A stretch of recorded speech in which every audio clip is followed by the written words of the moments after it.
All right, welcome back to the podcast. I'm your host, Dale Evans. To my right today, we have Mitchell Cookson. To my left, Mr. Gregory Sloan. And we're going to have a fun conversation. That'll be a good one. This is the stuff that I live for, I think. All right? Sure. We're going to talk about fall hunt plans today and what everybody has going on. Yeah, it'll be a good one. I don't have enough going on. I know that. I would have said that about 3 weeks ago, and then everything changed. Yeah. And it all changed like within a 1 week span. It was really, really weird. And then my fall got stupid busy. Yeah, you're going to have a full schedule. Yes.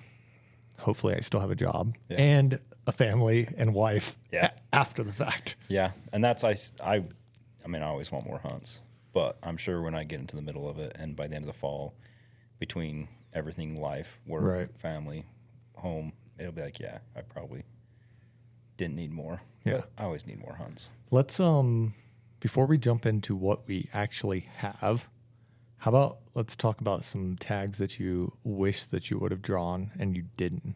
Yeah. Because I think that's always kind of fun. That is. Like things that you thought you had a pretty good chance at and maybe you didn't grab. Yeah. This year for me was more like shoot for the stars. Okay. I kind of went into it with not a ton of good draw odds, especially a lot of my out-of-state stuff. And I didn't draw a ton. But Wyoming, I was hopeful, at least, with deer. Didn't draw. Okay. And I even put, like, second choice. Yeah. You know, which is a first for me. I've never done that in Yeah. Wyoming. I'm always a first choice guy or And nothing. so I was like, oh, I'll draw a second choice. No, Yeah. I didn't draw anything. Wyoming elk, I knew I didn't have a chance, but I was like, whatever. Yeah. Front the I money. mean, you can always, grab that, 0.25% chance random draw. Yeah. And I was like, and I think that's what hit me finally this year. And it's kind of stupid when I really look back at it because it was a mistake on my side. I've been putting it for Wyoming for quite some time. I have 9 deer points. Yeah. And I basically just get points. And I was like, why am I not just putting in? Right. And hoping for that random chance. It's a slight chance, but it's like, whatever. It's a chance. Yeah, I mean, Wyoming's kind of difficult just because, I guess if you're talking about deer versus elk, right? Like, since, 3 years ago or 4 years ago when they changed the rule of how long you would have to wait, like 10 years ago, right?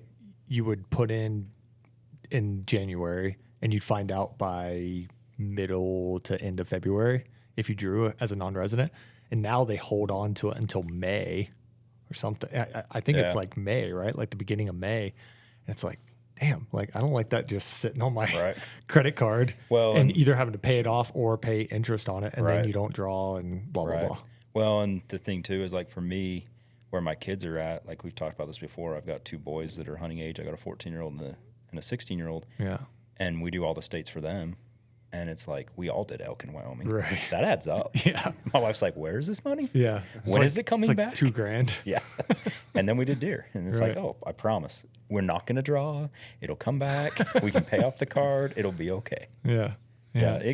You got to pay attention, though. But every once in a while, you will have that super lucky draw of like, oh, yeah, I'm just putting in essentially to just play the game, never thinking you're going to draw. Right. And then you do get lucky. Well, and I'd say antelope was that way in Wyoming this year too. Like I knew I didn't really have a great chance. Yeah. And even like with my boys, put them in as well. We did like second, third choice. Right. And like, oh, just try to get it. Right, get a tag. Yeah, we didn't draw anything. We struck out across the board. Do you only really put in for buck tags versus do you try to put in for doe tags or anything like that when you're going like out of state? I have done some doe pronghorn in Wyoming. Generally, it's when I know I'm going to draw a buck tag and I'll add on the doe tag. Right. Because it's if I'm making the trip anyways, But I probably should be smarter about that. There's a hunt along those lines I'll talk about maybe later that is kind of funny. I like to laugh about with the doe antelope. Yeah. I don't want to give away too much early. But I was just kind of thinking, especially with like your kids, right? Like as you're getting them into hunting And Mitchell, I swear that we're going to talk to you as well. I know that I have my back to you, but It's okay. I'm just listening. but you know, like as you're bringing your kids up, right? Like you almost kind of want them to be able to hunt as much as possible, because I think that one, obviously, it just makes them a better hunter. Kind of like they develop their hunter instincts. Like you can only do that when you're in the situations Exactly. versus, you know, even if they were just going with you and like watching what you're doing and stuff, like it's completely different when It you is. have the tag in your pocket, you have the gun in your hand, whatever Right. it is, and like messing up a stalk or whatever. Yeah, absolutely. And I think I've seen it with some family members when that hasn't taken place, right? When they grew up around hunting. You know, I'll use like I'll pick on some women in my life, like my mom, my sister. They've grew up around hunting, you know, their whole lives, but they never really hunted themselves. Yeah. You know, and it was always like, oh, my dad put my mom in, she built points, or, you know, whether it's my brother-in-law put my sister in, and or like even my wife, whatever they finally draw a good tag. Yeah. But then they've never killed anything. Right. You know, they don't have that field experience. They don't have that firsthand knowledge. Right. And then it's like, well, now you've got some once in a lifetime opportunity. Yeah. And it's like, well, you're shooting your first deer on Right. an awesome unit that people You're would shooting a die for. 180-inch deer on your Right. first deer because you've been. Yeah. So I'm all about, especially with new hunters and kids, definitely giving them opportunity, getting them in the field. Right. Antlerless tags, general season tags, elk tags, deer tags, antelope tags, whatever it is, we put in for, and it adds up. Like there's no doubt. Right. Like it gets expensive. Yeah. I mean, especially when you're going out of state. Right. Right. You know, but you can sit back and complain about it and say there's no opportunity and I can't draw a tag and this system's messed up and this state sucks and this fishing game is horrible. I get it. Nothing's perfect. I have some of those same complaints, but at the end of the day, like if you're willing to do the research, put in the effort, put into the states, there's opportunities out there, especially when you look at youth hunters. Yeah. You know, and so it's kind of like, oh, you can either complain about it or you can go do something about it. Well, and I would even say on the flip side, you know, we talked about like how it can help new hunters. I think that also like not being successful also helps them too, right? Like they start to understand. I mean, a lot of times you see like youth hunters, they get to, let's say, go to Texas or something where there's just deer everywhere. They shoot 5 deer in a weekend or something, and it's like, oh, this is easy. Right. And then they almost, you know, have a silver spoon in their mouth, like kind of getting introduced to this versus, you know, having that struggle. Like I think that struggle makes you then want to be a harder hunter as you get older and everything, and just understand like what all it takes to get into it. For sure. You know, and I've had like, I'll use, for example, some of my family on my wife's side, you know, there's a lot of in-laws on that side. They don't hunt. They're not, you know, they didn't grow up around it. They're not super familiar with it. But they know that I hunt. They know that I love it. And, you know, and they're supportive, you know, they're good about it. Sometimes they'll ask questions, but I've been asked that multiple times where it's like, you know, you come home in their eyes. It's like, if you come home and you didn't tag out, like, it's like, oh, did that suck? Like, why do you keep doing it? You know, it's kind of like, does that not bother you? Like you came home empty handed. And even my wife's had those conversations where it's kind of like, why do you keep hunting if you don't always feel a tag? You know, and it's like, well, maybe I'm a horrible hunter. I don't know. But and I don't think it's that, right? I mean, you look at even some of these best units, right? Like high odds of success might only be 60%. Yeah. I mean, that's not the greatest. And you could be waiting 15, 20 years and you still only have a 60% draw odds. But then you start talking about some of these general, you know, over-the-counter tags or just easier to draw tags. I mean, you look at it and it's like 20, 25, 30% maybe. Maybe, yeah. So if you are filling those tags, you're actually well above the curve. Right. Oh, yeah. I mean, for sure, most of those type of hunts, you know, look at like Utah general season. I mean, I don't have the data in front of me, but most of those are running probably 20% or less. Right. Even, yeah. You know, success rate. And the ones that are running higher than that, you know, it's pretty few and far between. Right. And it's not every year. Yeah. You know, you look at the historical data and the curves and and so that's just part of it. And I think you brought up a good point. Let them experience that. Let them experience the failure, the going out in the field, the putting in the effort, being patient, trying to again next year, do it again. You know, you learn from those mistakes.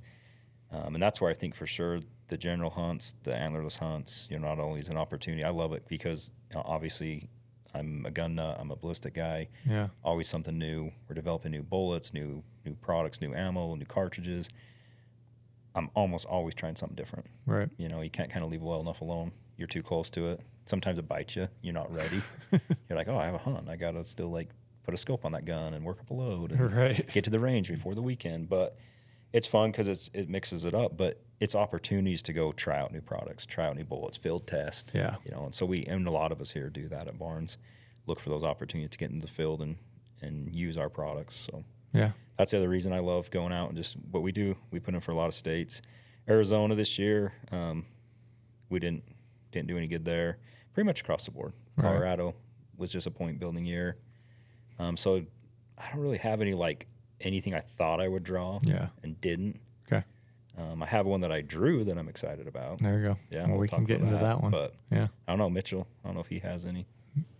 Mitchell, did you? Yeah, I put in for a lot of different things. Different Was there states. anything that you felt like you had very good odds of drawing that you didn't draw? It's kind of sad in Utah when you get excited about 7% odds. I have a chance. I mean, I have 7 or 8 elk points, and I could get pretty good odds on some of the lesser units, Right. archery, not rifle. But I put in for a little bit better unit, closer to home. And Yeah. I was excited about 7%. Right. I mean, it's kind of the first time I'm up a little bit higher. Usually it's just so low in Utah for limited entry. And I was kind of excited, but also kind of dreading it if I did draw because it would be a ton of work. Utah archery is not easy. They end it pretty early. Yeah. And then it's kind of a deserty unit. Okay. And I didn't know it. So I was excited to potentially have that chance, but also if I drew, it was kind of like, oh crap, now I got to spend the whole summer Right. learning it and shooting the bow, and so I didn't draw it. Okay. And the other states I put in for Arizona, shot for the best tags. Colorado, I have no idea what I'm doing, so I got points. Wyoming, I didn't want to fork over the money, so I'm getting points. Yeah. Cool. But I was able to get dedicated for Utah. Yeah. I had it, and they changed one of the rules on the units I was in. Mm. You can't have a scope on your rifle. I think they went to 4-point only, which isn't a huge deal for me, but I didn't want to hunt without a scope. I thought that was dumb. And I'm assuming that's a deer tag. Yeah. Yeah. So I was actually able to switch units. They allowed me to do that, which worked out because then the wife was able to get the same unit, so Nice. we can deer hunt the same area. Then Same time frame. Yep. Okay. Same time. And so I told you I was excited about 7%. The wife only had 1 point, and she drew a limited entry Utah elk tag. We'll get to that. We will get to that. Getting ahead of yourself. You're getting I'm way sorry. ahead of yourself. But it makes up for the misfortune. of Yeah. Well, everything I else. mean, a lot of times, right? Like you're always going to draw something. Right. More than likely. So I don't came- think that I've ever like straight struck out across the board, Yeah. but I did come up with one that I guess I didn't think I would draw, but I hoped I would draw. okay. And that was my desert bighorn in Utah. Well, you always want to Every year. hope. Every year. It's I like mean- one more year. I think I have like 7 points now for, mountain goat, sheep, and moose in Montana. And every year I'm extremely hopeful, Right. but I think my best odds are like 1%. Yeah. But it's still like, okay, that's fine. That still means that like one guy out of the 100 has to draw it, Right. right? Like, why can't it be me? It's true. I added up. I mean, I think that your odds are probably way higher on the sheep than I am. Yeah, maybe not. They're No. not. They're not very good. No, And I even have I'm at like 20 points now, and that's rough. I'm still like Down the list. down low. Like it's Yeah. like a 1 or 2% chance. Someday, That's rough. I know. I added up now. Given this is talking about myself, my 2 sons, my wife, and I have a daughter that just turned 12 this year. So there's a group of us. But I added up between expo tags, in-state tag, out-of-state tags. We applied for like over 50 hunts this year. Wow. that we didn't draw. That you didn't draw. That we didn't draw. Holy cow. Yeah. And then I added up the application fees for all those. You don't do Well, that. okay, so that's 5 family members, right? Yeah. So to be fair, it's 5 people. Okay. But 3 of us are the majority of it. Right. But that's Yeah. still, I mean, A you're lot of saying hunts. 10 plus Yeah. hunts per guy. Yeah, and some of Per these person. some of these were expo tags at the Hunt Expo. So Okay. I mean that's like a super Yeah, I mean, lottery just right. chance of drawing Yeah, a you tag. start doing that, right? And you can rack up a lot. But there was still quite a bit just in out of state. What are the expo odds? They're they- not good. They have to be like under 0.00%. Yeah, and it depends right? obviously the unit because some of them it's one tag and there might be 12,000 people putting in for Right. it, That's you what know? I'm getting You at. can, You know. you can actually look them Yeah, up. you can look them Yeah, up. no, I know. I was just So I off the top of the head. I mean, it's got to be It's less than astronomically like low. 1%, I want to say. but Yeah. it does happen. Oh, I mean, it always, Yeah. somebody's got to draw. I heard We've talked about this. You have to be an influencer to draw, which you're staring at one right now. You got Greg Sloan here. Yeah. Greg Yeah. drew when? Oh, that's true. Yeah. 24? You drew Yeah. it last year, Yeah. No, 2 years ago. 2 years ago. 23. 23. It was Okay. in 23. What'd you draw? Mule deer tag. Yeah, and there was 3 tags for Was that. it a super good mule deer It was tag? a or pretty good tag. I mean, decent mule no, deer? it was like I Okay. mean, it takes 17 points to draw the tag now. Yeah, in the but, regular but you're draw. talking about Utah. I mean, that's No, it was it. I'll just say it was a Book Cliff South, okay, which is a pretty good unit. It's not our top. You know, it's Yeah. not the Henrys. right? It's not the Ponsagont. But it's a good unit. They had 3 tags that year at the expo for that hunt. For And that specific for hunt? that specific hunt, they gave 3 Oh. expo permits. Okay. And there was over, I'd have to look it up, but I want to say it was something like 8,000 people put in for that. 8,000 Yeah. for 3 tags. Yep. And I was one of the lucky guys. So it can happen. There it is.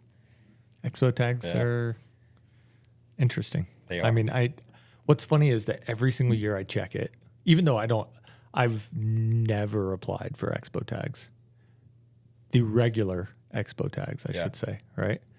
I've never applied, but I always want to look at it because it's so weird. You know, one, I feel like the hunting community, especially in our space, right, Yeah. of working within the hunting community is pretty small.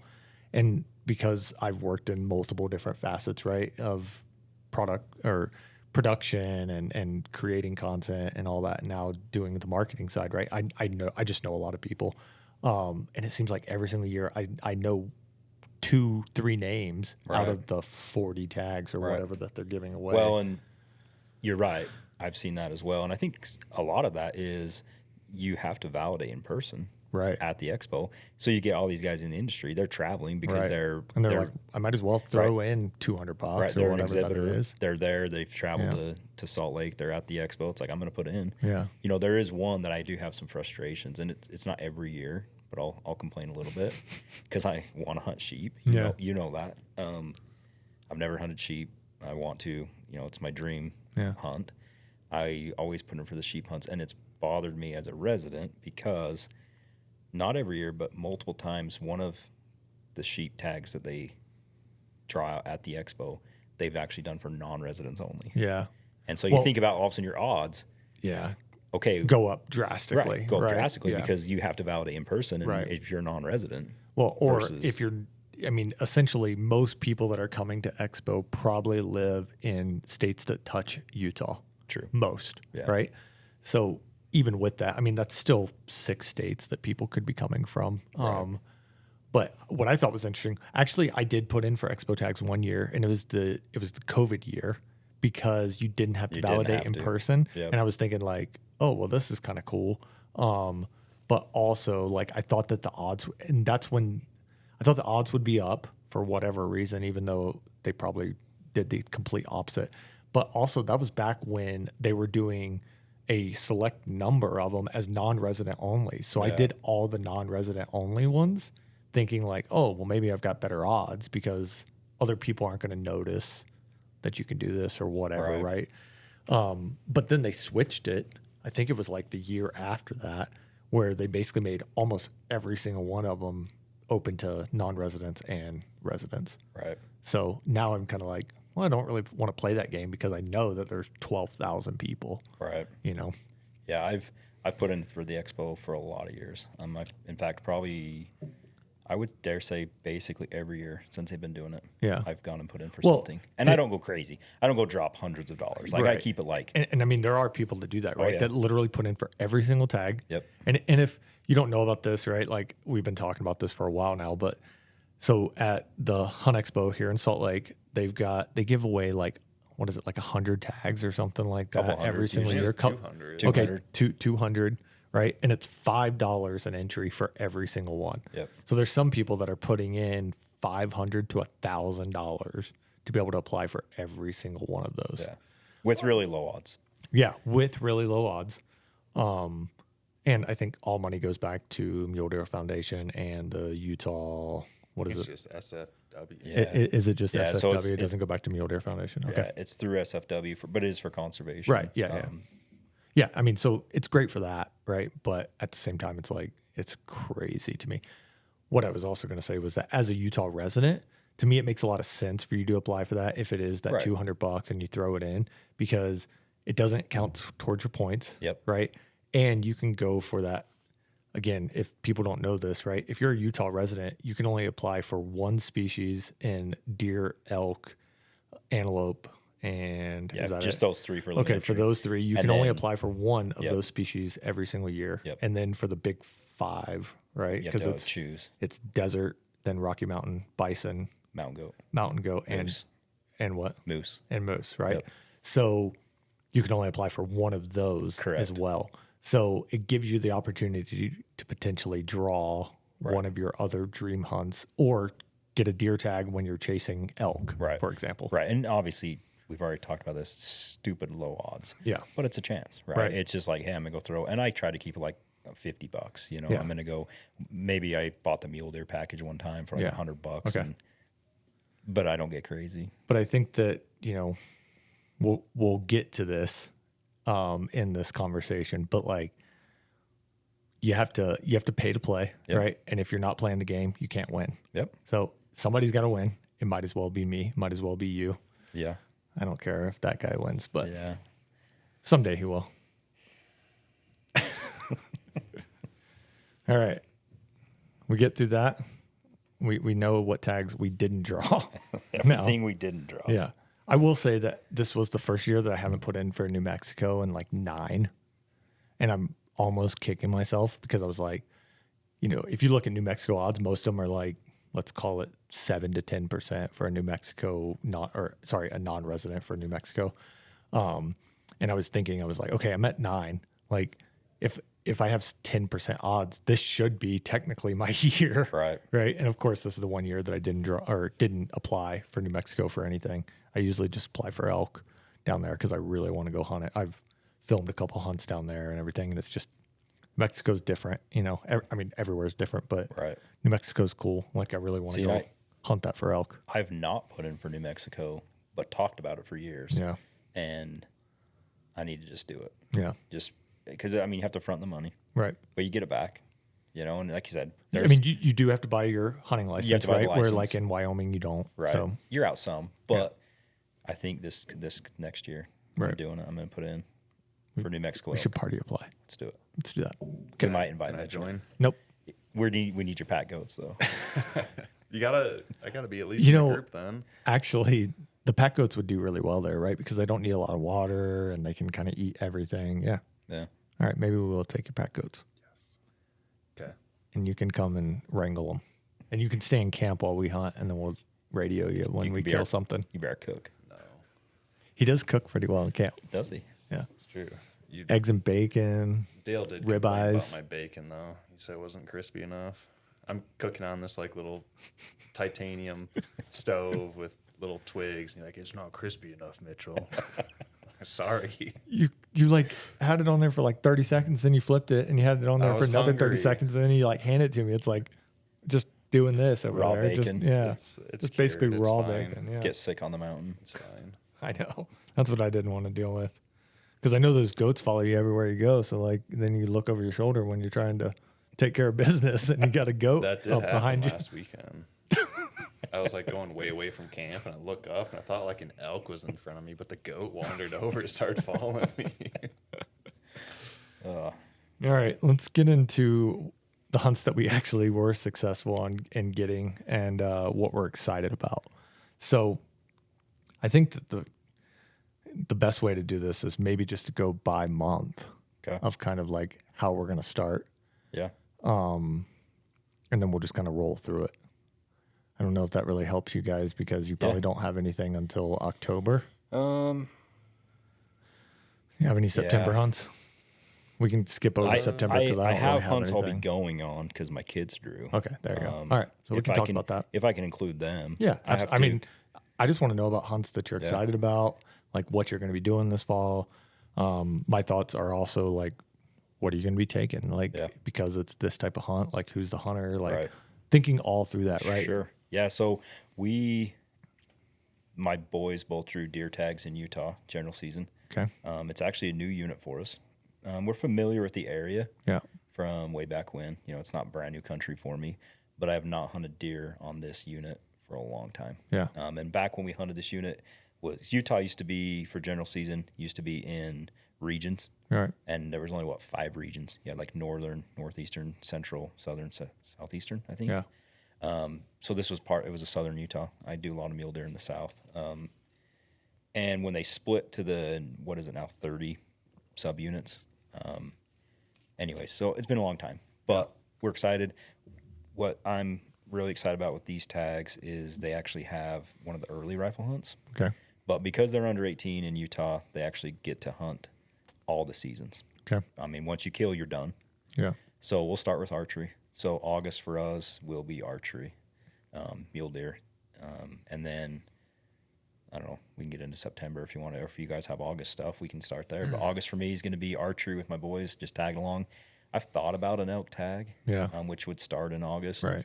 An archery tag, obviously. We're a bolt and ammo company, so I know. I don't want to get too into the archery, but I'll hold off on my elk plans. I'll talk about that a little bit later. But yeah, August for me is going to be hunting archery, mule deer with my boys in southern Utah.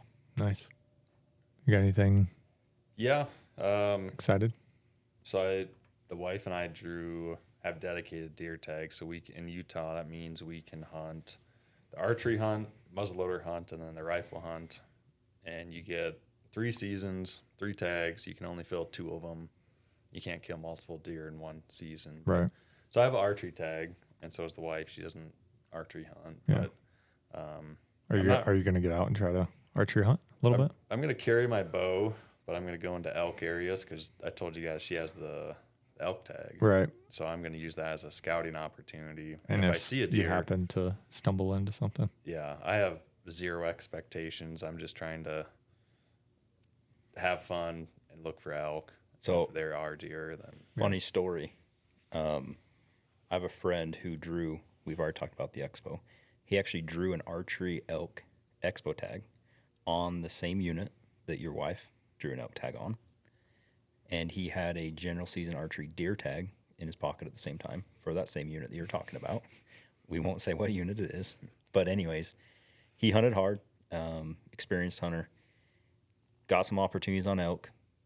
He ended up not filling his tag on the elk tag. On the elk tag, expo archery elk, which it's archery elk hunting. I guess it's tough, limited entry or not. Like anyone who's archery elk kind of knows, like a lot of stuff has to line to connect on it, especially if you're holding out for, you know, a good bull. I think he had some opportunities on some raghorns and stuff, but you know, he wanted to try to get a really good bull. But I brought this up because he was out in the field, he was putting so much effort into that archery elk tag that he drew.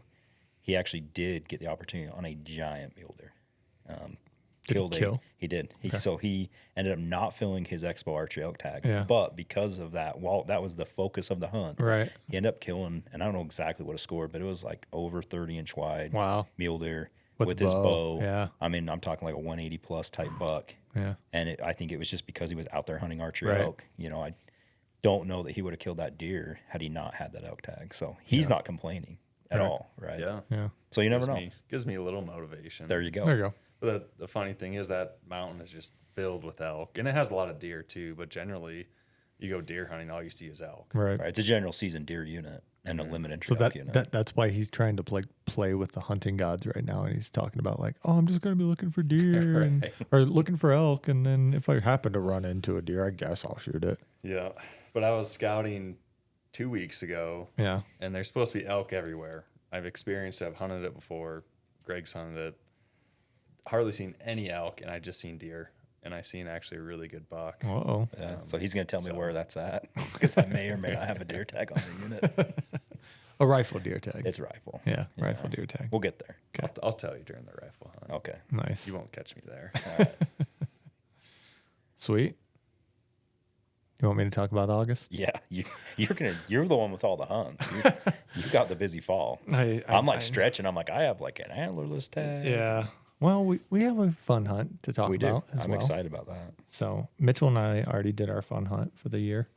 Maybe we can find something to do. I don't know. We'll shoot like a rabbit. We're going to jackrabbit hunt. There you go. Yeah. So, I mean, you guys kind of know a little bit about it, but what was it? 3-4 weeks ago now, I was actually down here and we were doing some podcasts and everything and doing some product videos, and out of nowhere, everybody had left that day. I guess we should back up a little bit to Expo, right? So talking about Expo tags and everything, talking about you got to be in it to win it. Yep. Expo also has this. You probably shouldn't tell them about it though, because I want to take advantage of this next year. That's true. Expo has this cool opportunity where a limited number of people can buy access to the opportunity to apply for for sheep hunts, I should say. And they give away, I think it's like 10 sheep hunts every year. And I decided I wanted to do it this year because I was there and, you know, my wife was down and all this type of stuff. And I was like, well, I might as well just go do it. So I threw in, I want to say it was like $350 or something. I bought a package, right, that gives you your normal, right? They give away 4 hunts that are part of your normal package, which is like $150 to get in. And then you can buy extra tickets on top of that that can then go into 5 other bins. And then they give away one by the wildest way that I've ever seen a hunt giveaway is that they play, quote, heads and tails, which everybody stands up in the room and you put either your hand on your head or your hand on your butt. Wow. And they literally flip a coin and they call out heads or tails. And whoever's got, you know, if it's heads and people have their hands on their heads, they stand up, they keep standing, everybody else sits down. And they do this with whatever it is, 1,200 people, I think, in the room. And they slowly narrow it down so they get to their final 10. That's wild. They bring them all up on stage and then they face them in opposite directions so you can't see the other people. And then they do it again until they get down to one person. Oh, wow. Right. So it's really fun to watch. And I was, you know, sitting in there. So anyway, they do this. I bought like $350 worth of tickets. I said, hey, I'm going to play this game. And they've got one for like if you've never killed a sheep before, right? And then they have all 4 of the different species, right, that you can pick, stones, dolls, you know, Rocky Mountain and desert, right? Mm-hmm.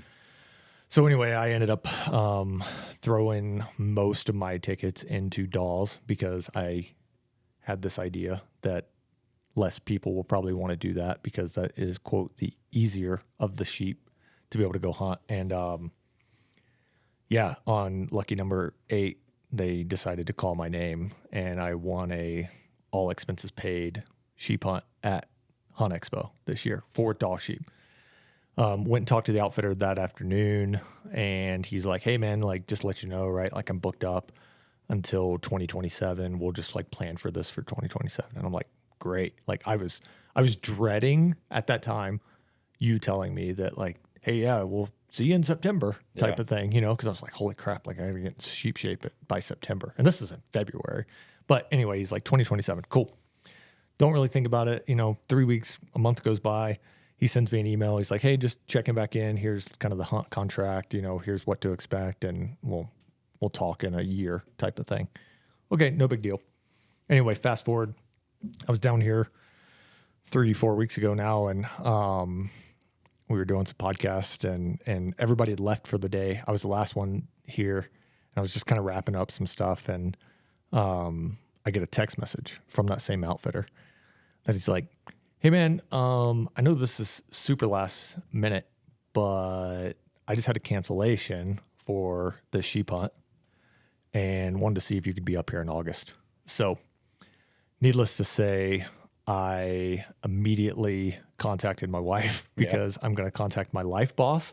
And then I contacted Andy, my real boss, of, hey, can I do this? Go through the motions. Immediately, my wife's like, you've got to go do this. This is your, dream hunt. This is what you've been wanting to do for the past decade, right? Going to sheep hunt. Which is cool. That's cool that she's supportive. Especially knowing all the other hunts that I have, already lined up, which we will get to as we progress with the story. But like Andy basically said the same thing. He's like, dude, I know how much winning that hunt meant to you. He's like, you might as well go do it, right? You're only going to be older. You never know what could happen over the next 2 years, blah, blah, blah, right? So I talked to a few other people, right? Like guys that have been guiding up there, Grenda, like, some of my other close friends. And essentially I talked to like 12 people in that night. I talked to you, right? Like I texted you immediately and was just like, hey dude, like, what do you think about this? And everybody's just like, go. Yeah. And it was funny because I was the one kind of pushing back on it. And I was just like, I don't know. Like I started calculating the days because I have to be there. I have to fly up to Fairbanks on August 6th. And I was like, that's 47 days away. Like quick. I was worried about the February to September of getting in quote sheep shape. And here it is. Yeah. So I get the opportunity to go on a sheep hunt this year, which is, like you said, absolute dream hunt. Has been number one on my bucket list basically since I fell in love with sheep when I first moved out here a decade ago now. So I'm super excited about that. But with that, right, it's coming up quick. I've been trying my damnedest to get in the best shape that I can in a 47-day period. But with that, like it also leads to, I already had a caribou hunt planned in late August with some friends of mine, some of my close friends from back home.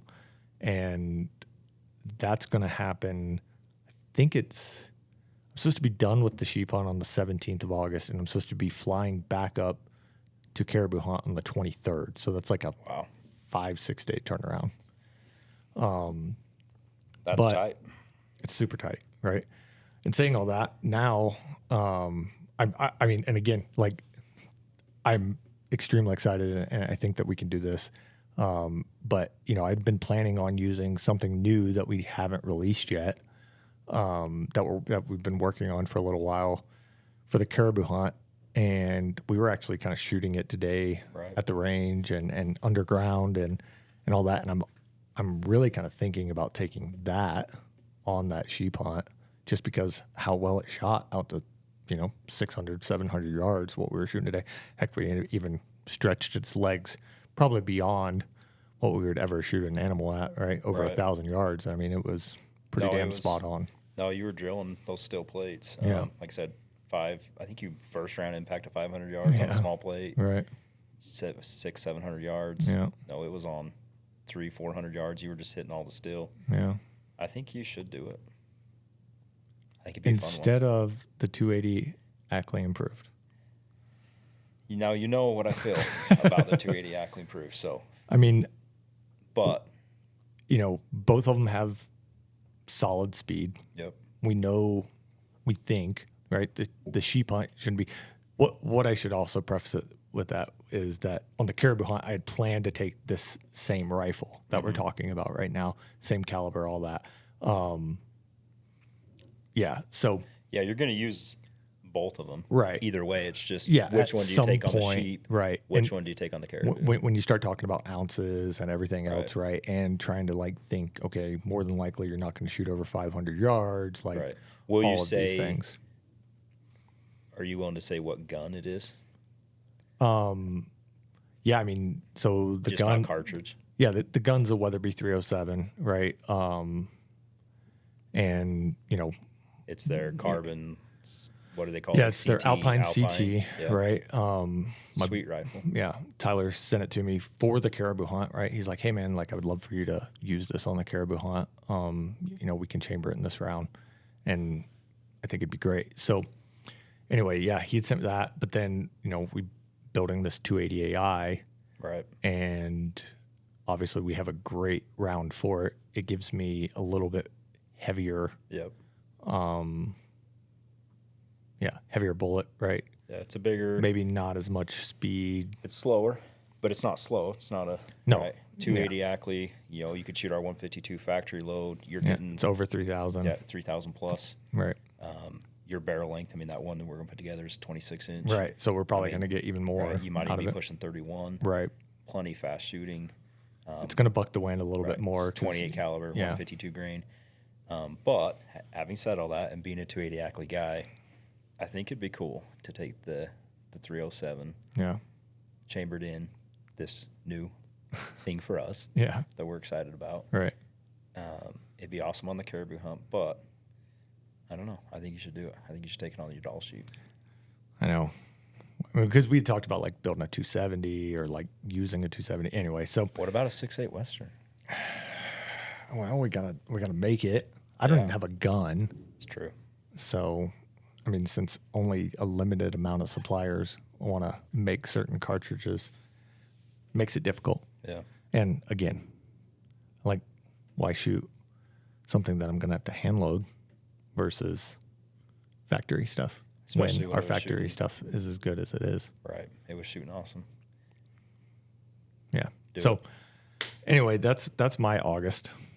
It's a busy August. It's a very busy August. I get back like early September, and then I really don't have anything in September other than I have my archery elk tag in Montana, which, knowing how much I'm going to be gone in August, I highly, highly doubt that I'll get the opportunity to get out. I do have one question. Okay.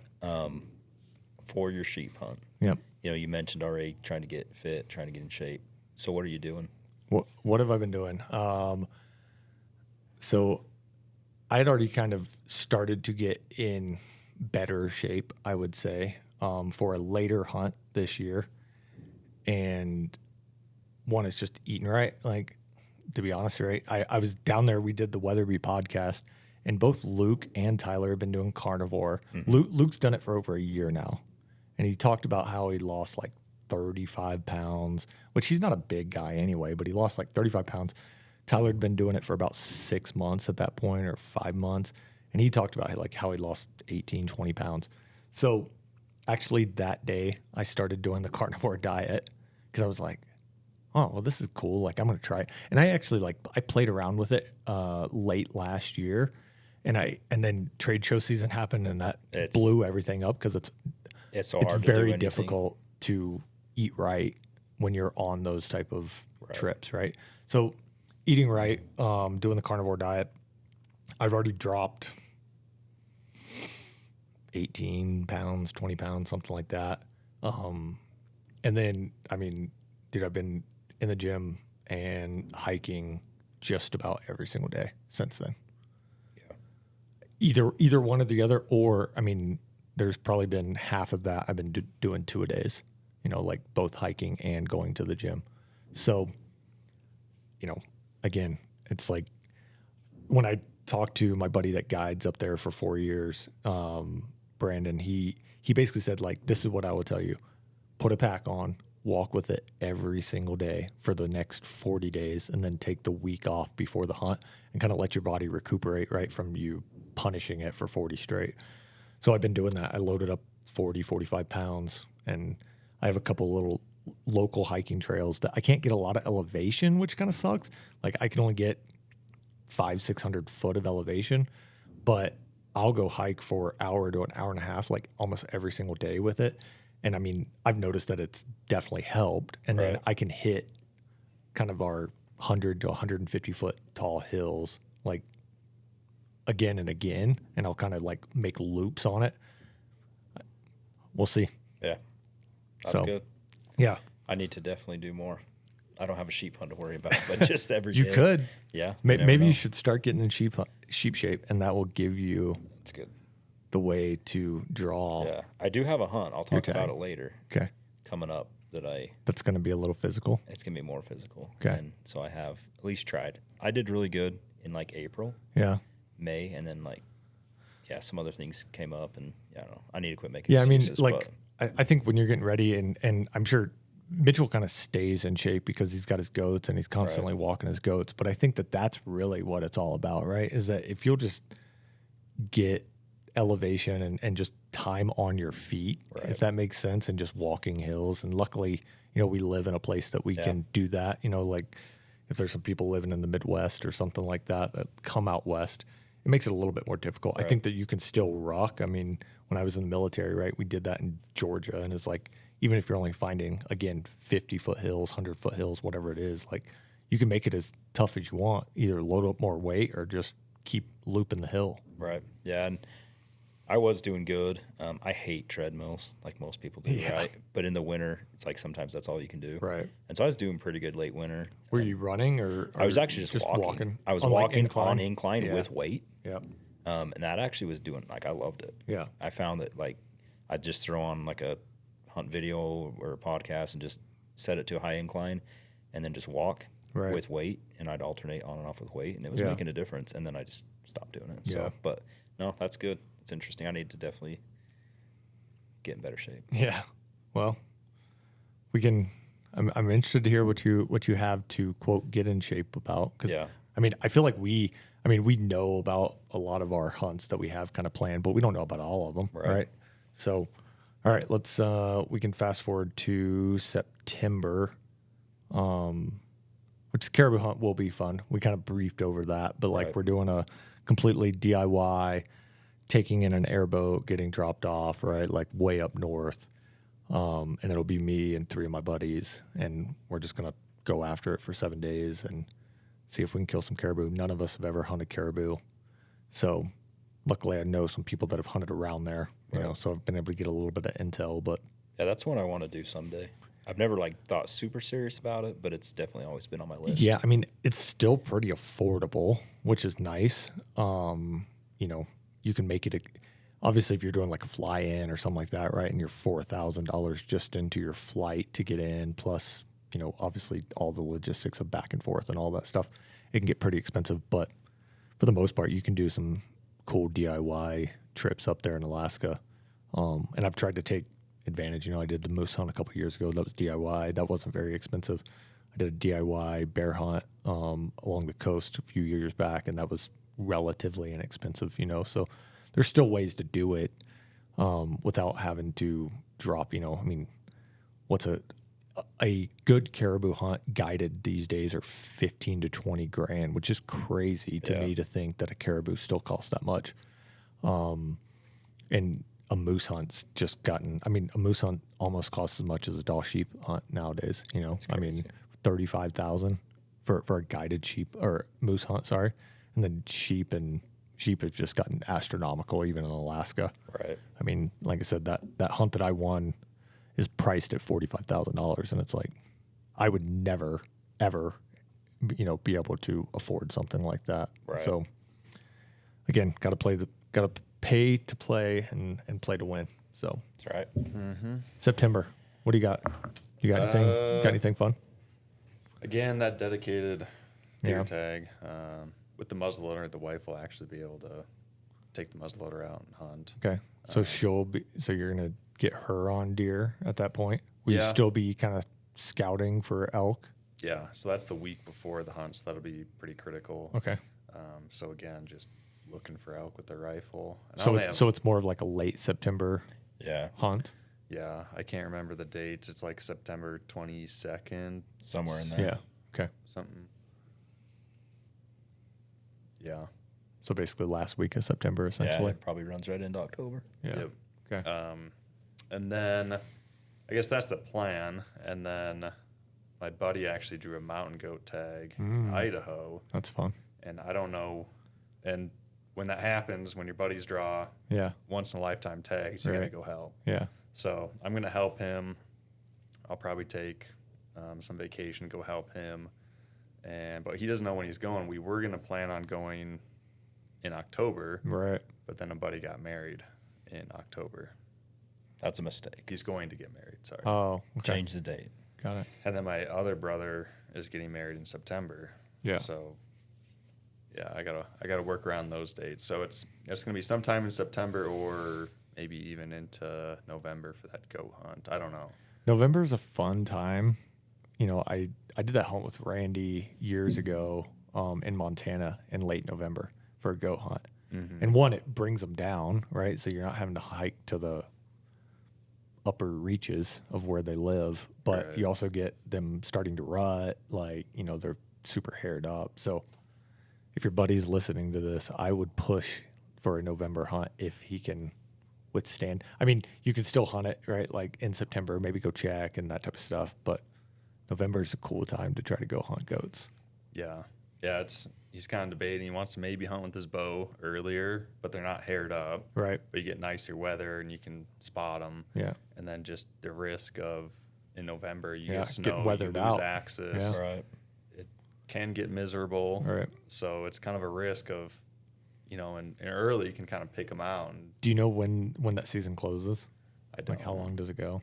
I think it's pretty liberal. It probably goes to the end of November. Right. Yeah, that's pretty similar how Montana does. Like we hunted it basically the week before Thanksgiving, and like the season runs out the Sunday after Thanksgiving. So like he pushed it back to literally the last 2 weeks of the season to like do this essentially once in a lifetime hunt, which is kind of crazy to think about. But Yeah, I was actually coming out elk hunting one year, and it had snowed over a foot on the elk opener in Utah. And this non-resident, of course, comes up in a side-by-side. So, you see any mountain goats up there? I drew a tag. I had like 1 point. what? I was like, what? Yeah, I actually drew another elk tag that was like 0.5% chance of me drawing. So I did that first, and now I'm trying to find these mountain goats. And there's like What? up on top where the mountain goats usually are was Yeah. like 18, 24 inches of snow. I'm like, good luck. I mean, this is where I would go if there wasn't snow. I've seen them here, but Yeah. and he was an older guy, and so that's what I worry about. Yeah. Yeah. Yeah. But I don't know. It'd be cool hunting them all. I mean, paired up. if you know, the cool thing about when you draw like kind of these once in a lifetime tags, right, is if you can talk to the biologist or whatever, like they're pretty forthcoming when it comes to information, right? So like understanding where they summer, like where's the kind of their transition zone where they're going to winter. So if you do want to push it back, right, and that's what we kind of did. We knew where that main herd of goats would kind of summer, and we actually had seen them because we were elk hunting up there in September, and we saw them like way up on peaks, but then they went over top of the mountains and like back in some like back, you know, drainages, and we were able to find them in the winter, like essentially their winter range. Mm-hmm. And I mean, we were on goats every single day. It was just trying to get, you know, the right shot, and then finally did after 4 or 5 days. yeah, So it was super fun. That'll be fun. yeah, I'm excited just to. Have I you don't ever, have the have you ever pressure. been on like kind of that once in a lifetime hunt with anybody else? Like I've killed moose, a sheep, goat. bison Yeah, in you Utah. killed your bison, yeah. Um, That was an over the counter tag. Right. But But- no, not. So that's what I'm excited Yeah. about because that's what I've been putting in for in Utah and Is building mountain goat. points. Eventually I'll draw, but I have pretty poor odds right now. Right. But so that'd be cool to experience it and Right. not have pressure. And I'm just there to help. Yeah.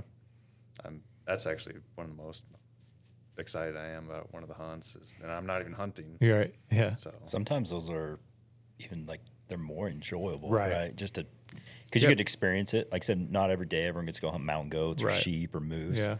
You know, out west, yeah, you know, we go deer hunting a lot and Right. elk, but you don't have the pressure. Yeah. You know, you just get to help. You get to experience it. You get to go glass, be in that country and watch them. You know, Yeah. but yeah, sometimes those are my most enjoyable hunts, are when you're helping out a family member or friend and tagging along, especially if it's a once in a lifetime type tag. Yeah, absolutely. I mean, I've had some hunts like that, right? That my wife has drawn a tag, or just even just like going hunting with her, and it's just, yeah, it's just fun. Or other friends or whatever. I mean, heck, even, you know, our bear hunt, right? It was like, I really wasn't trying to kill a bear on that. It was more just wanting you to kill a bear and us have good couple days in the mountain. That's Yeah. all you want to do. Yeah. What do you got for September, Greg? September for me, I don't actually have any hunts myself. My October is going to get busy, October, November. But September, again, like Mitchell, it'll be back to just my boys' general season. At that point, they'll be doing muzzleloader. Yeah. My goal is, and I'll kind of explain this when we get into October, because this could come back to bite me. I have a new strategy this year on general season deer in Utah. So I have a different unit than what my boys have. Okay.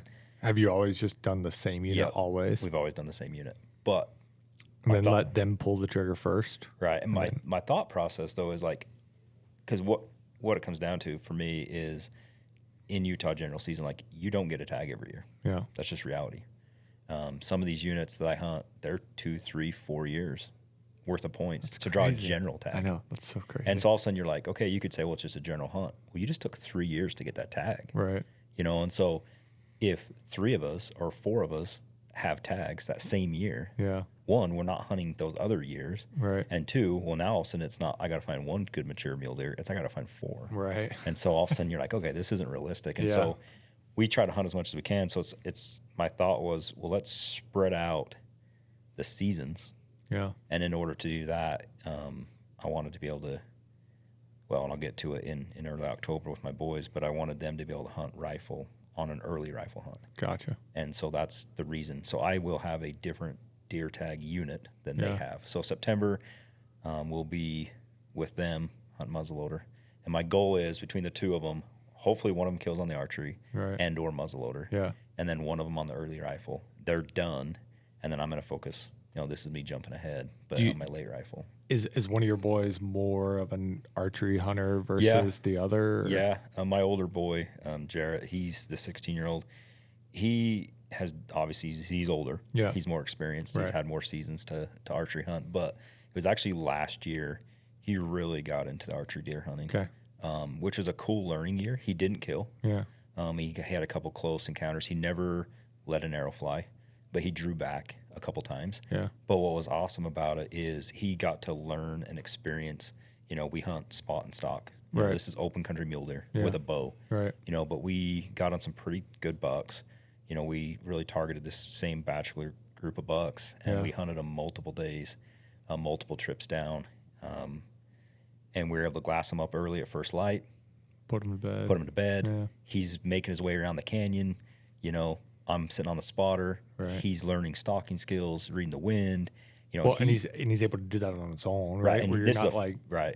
You're bringing talking to him a in. 15-year-old right. that's having to learn these mistakes. And there was a pretty good buck. I mean, it was a 4-point. I mean, nothing giant, but like not the score matters, but just to give like kind of a ballpark, it's like a 150 type deer. It's Yeah. a good deer. Right. I have it bedded down. I'm across the canyon, 1,000, 1,200 yards away. Yeah. And he's made his way down, made his way all the way down. I mean, he got within 40 yards of this deer. And the deer finally steps Did up. he know? Was he going in on that deer or Yeah. a different deer? Okay. He was going in on that deer. Yeah. We glassed it. He was at the same side of the canyon I was at first light. He'd made Yeah. his way around. This is a few hours later. By then it bedded down. He knew where the deer was, right. roughly. And I'm sitting there watching the spot and scope with my other boy, and I've got pictures and video. And it was awesome just to watch, but just to learn. And, unfortunately, it didn't work out. He got within 40 yards. The deer winded him. It busted. I Yeah. watched it bail to the bottom of the canyon. But it was, I think we counted like four or five different stalks throughout that archery hunt. Yeah. And the archery hunt in Utah does give a longer season Right. than everything else. So Yeah. that's definitely an advantage. But it was just, we both counted it as a success at the Right. end of the year because it was just a great learning year for him on stalking skills Right. and just putting in the effort. It's hot. Right. You're in the Yeah. mountains, but we're talking August, early September, and you're trying to put the stalk on a bedded mule deer, and it could be 80 degrees at this point. Yeah. And the sun's bearing down on you, but it was Long days. long days. Yeah. Yeah, and then middle of the day, there's those times where you got to just be patient and Right. take a nap or Yeah. try to do some glass and pick something Sit up. 150 yards from the deer because Yep. if you move one way or the other, he's going to spot you. Yeah. And yeah. So yeah, he really wants to focus this year on the archery. Nice. So that's kind of my Okay. goal is like if he could kill in the archery, great. Right. My younger boy, who hasn't killed a mule deer yet, that way I can really focus with him on the muzzleloader Right. in September. Yeah.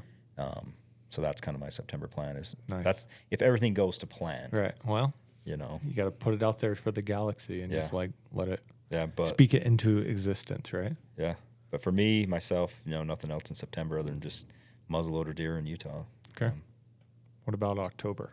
Do you want to jump to October? I think October is going to start to be where it gets October busy. gets busy. So I have a Utah deer tag that's in October. Yep. That's the normal deer hunt, so it's late October. Going back to my boys again, they will be on a different unit on what's called an early rifle hunt, Yep. and it's in early October. So that's where I say my strategy might bite me, because the goal is they've both killed by the time the late rifle hunt comes. Yeah. So October's busy. I mean, we'll be hunting something every single weekend. We're obviously taking some time off work as well. But I've got my boys' early rifle deer hunts. I might buy an elk tag. Okay. I haven't yet. I'm debating. It's really going to come down to time. Yeah. I really want to. I need to quit making excuses and just hunt elk more. Yeah. Mitchell's told me that elk's better than mule deer. Well, yeah. I don't know. And the previous podcast, right? Yeah. I don't he think spoke you into- spike elk count though. That's like a negative. I'm actually going to do Still any a lot of bull. meat. Okay. I'm going to do any bull. I don't know. It's just going to come down to time. Yeah. It's going to be a crunch because of that early rifle hunt. But yeah, we're going to be hunting a lot of mule deer in Utah in October. I have a normal rifle tag, which is now kind of that late rifle with that early one on some units. I'm excited about that. It's on a unit that I know fairly well. It's not like my top unit that I grew up hunting, Right. but it's a unit that gets hunted a lot. They give a ton of tags, but somehow there's still good numbers of deer. If you're willing to put in the effort, you can actually turn up a pretty good mature buck. Yeah. Still low success. I Right. mean, I've hunted that unit not a ton, but this will be like my, I think, third tag on that unit. Nice. And I've actually never killed on this unit. Okay. But I've had opportunities every time. Right. On okay bucks. Yeah. I've had a couple close encounters with some good bucks, and so just never made the deal. So I'm excited about that. But I do have a family member. My nephew actually got stupid lucky and drew a very good deer tag Nice. in the state of Utah on a unit that we've hunted before. I've never personally had Yeah. a tag, but I've had multiple family members have tags on this unit. He just got lucky. We've talked about the odds you got to put in. He drew a random tag. Yeah. He only had like 6 points, Ooh. and it is one of the best units in the state. Nice. So You're that's gonna help with that? exact same dates as my hunt. Oh, So I do want to be down there. I'm going to try to help, at least give it a couple days, and then I'll probably come back up here. And so it's going to be all over. October's busy. yeah. Yeah. October- Some time off work every single weekend. We'll be hunting something. Nice. You Well, that's have- it's always fun. What do you have on the elk opener? Elk opener. Can I steal you for the weekend?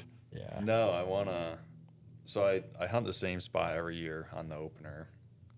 I had pretty dang good luck. We've pulled 5 elk out of 7 seasons Okay. in the spot. Yeah. And it's really only good for the opener. It seems like, Yeah, it kind of blows up. yeah, it, Yeah. it definitely gets blowed up. Blowed up. Um, Done got blowed but up. if you show up early, you find the elk, you get on them before light, Yeah. you have a really good chance at killing them. Right. But where the wife has elk tag somewhere else, I won't be there this year. And I want to claim my spot there. I don't want people moving into my spot. I So I see. need to, So you want to give it to Greg so he can move in on your spot. I like this. for this year. Just Oh, for If this he year. okay. comes back, we're going to I'll have issues. I'll put it in writing. Let's do this. Yeah. I will buy a over the counter any bull tag. You tell me your spot, and I'll go save it for you this year. Yeah, let's do it. 'Kay, It's plan. it's not that bad to get into, but the key is you got to leave Thursday night, hike in the dark. I mean, you don't have to, but you got to scout Friday and find where they are. Yeah. If you show up Saturday morning, it's not worth it because people come in from every direction. I'm not kidding.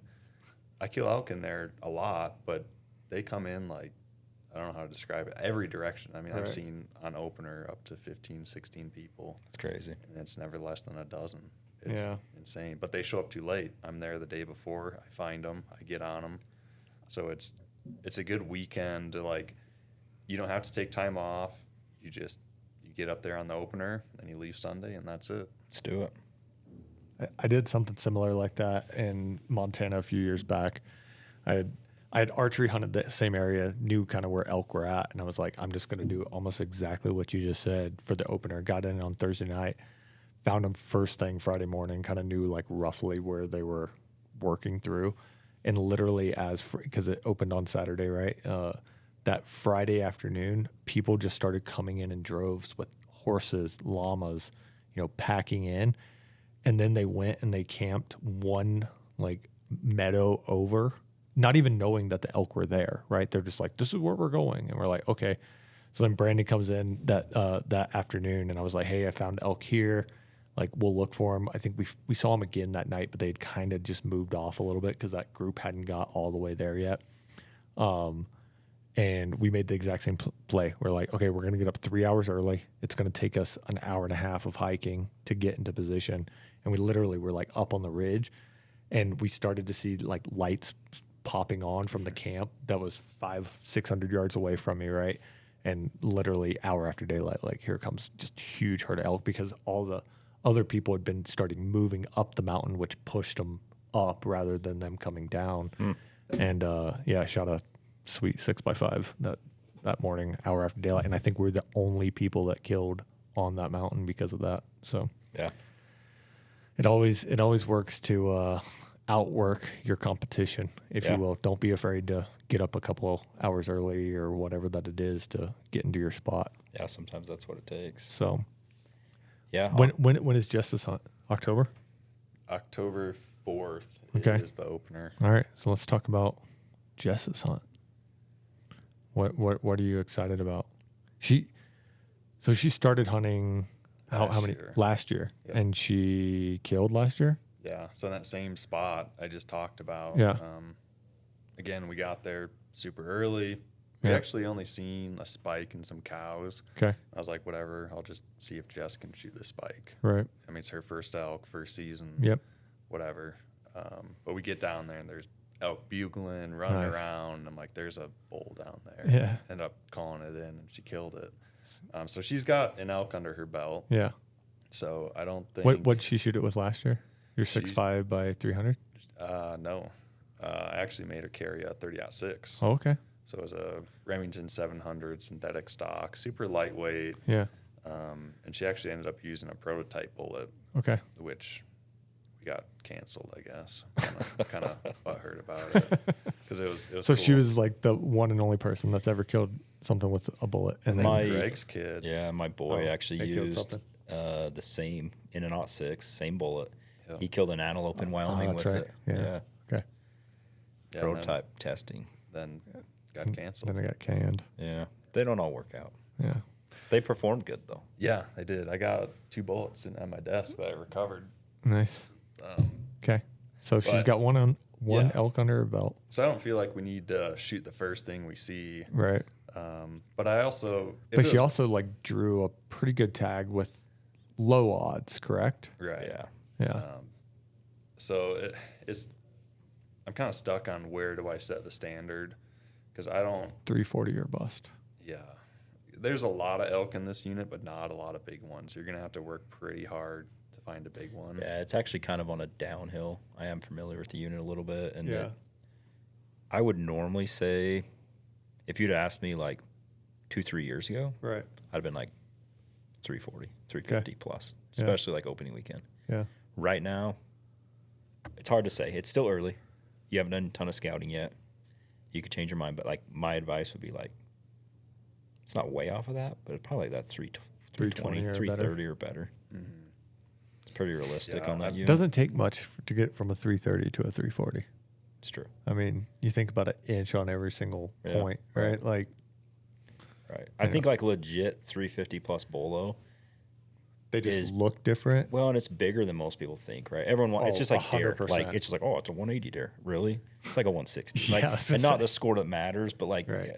I get frustrated with that a little bit because everyone likes to just throw these numbers out, like, oh, just a 180. How many true 180 deer have you killed? Right. Yeah, that you put tape to that you know is 180 And same inch thing deer. with like that, like even elk. Like I look at Utah, and we've talked quite a bit about Utah because it's where we live. It's what we know. At least Mitchell and I. Most people that draw limited entry elk tags in the state that take 15 to 25 years to draw, Right. when it really comes down to it, probably still don't kill 330, 340 bulls. Really? Yeah. Hmm. I think a lot of them are still in that 320 range. Just why do you think that is? I think them not being patient, or that I think it's a little bit of everything. Some of the units. I mean, a that's 320 bull is still a big right. bull. I think a lot of it's they've not hunted elk. Right.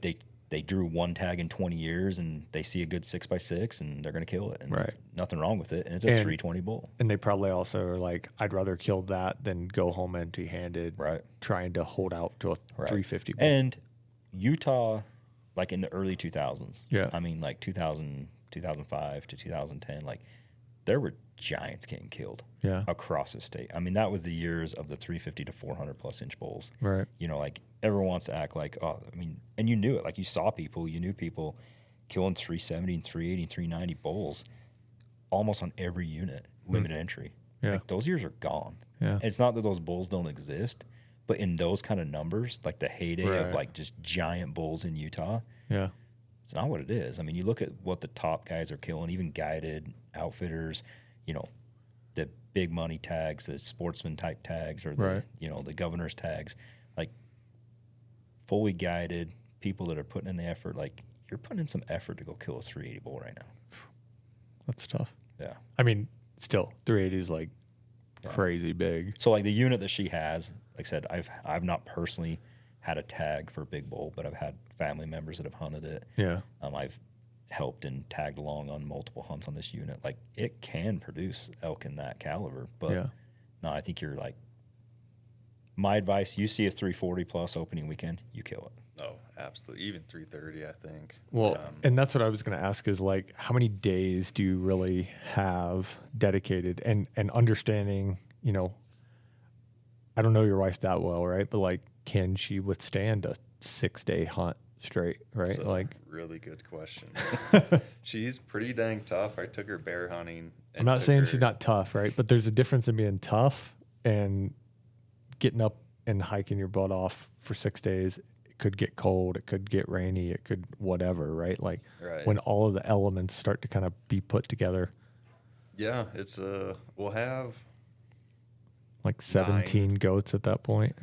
So you be able to bring in the Taj Mahal with you.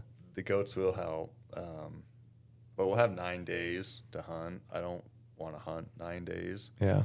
My plan is to scout hard, find some shooters, and then hopefully get on them opening day. If it doesn't work out, hopefully go back to where I've seen others. Yeah. But if it extends that 9 days, I don't know. So one thing to bring up. She has the full 9 days as well. She does. Yeah, one thing to bring up on this hunt, though, because of the season dates for this tag, it overlaps the general season spike hunt. So there will be a ton of people in the field, right? Spike hunting and cow hunting. There's even, I think, some cow tags probably on those same dates. So, like, opening weekend is going to be wild, a zoo. Yeah. Like, there's going to be people, and I'm not just saying, like, oh, like the roads are packed in the campgrounds. Like, this is going to be like horse guys, people on every ridge, people at the bottom of every canyon, at the top. Like, well, and there's a lot of people. So I've never hunted Utah. I want to really badly, but I just never apply here because of the point game and knowing. But in saying that, like, I've heard that the spike hunters, the cow hunters, all that type of stuff will literally go into, like, let's say that Mitchell and Jess are stalking in or trying to get in position to shoot this 360 bull. They don't even care that the 360 bull is there, and they'll just like walk right past you to go shoot this spike or this cow or whatever that he's messing with. Entirely possible. Yeah, it's pretty but ruthless. It could play to your advantage too. Like, you never know. Sometimes getting animals moving it sucks, but sometimes that plays to your advantage.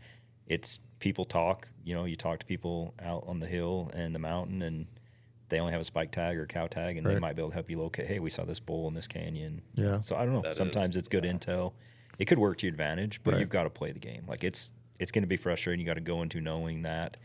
But having said that, I was actually on that unit last fall on the opening of the spike hunt. My boy had a tag, and we got on a ridge. Nobody was around us. Opening morning, we had a 320, 325 6x6 pushing 20 cows and bugling. Yeah. So, like, it can happen. Yeah. You know?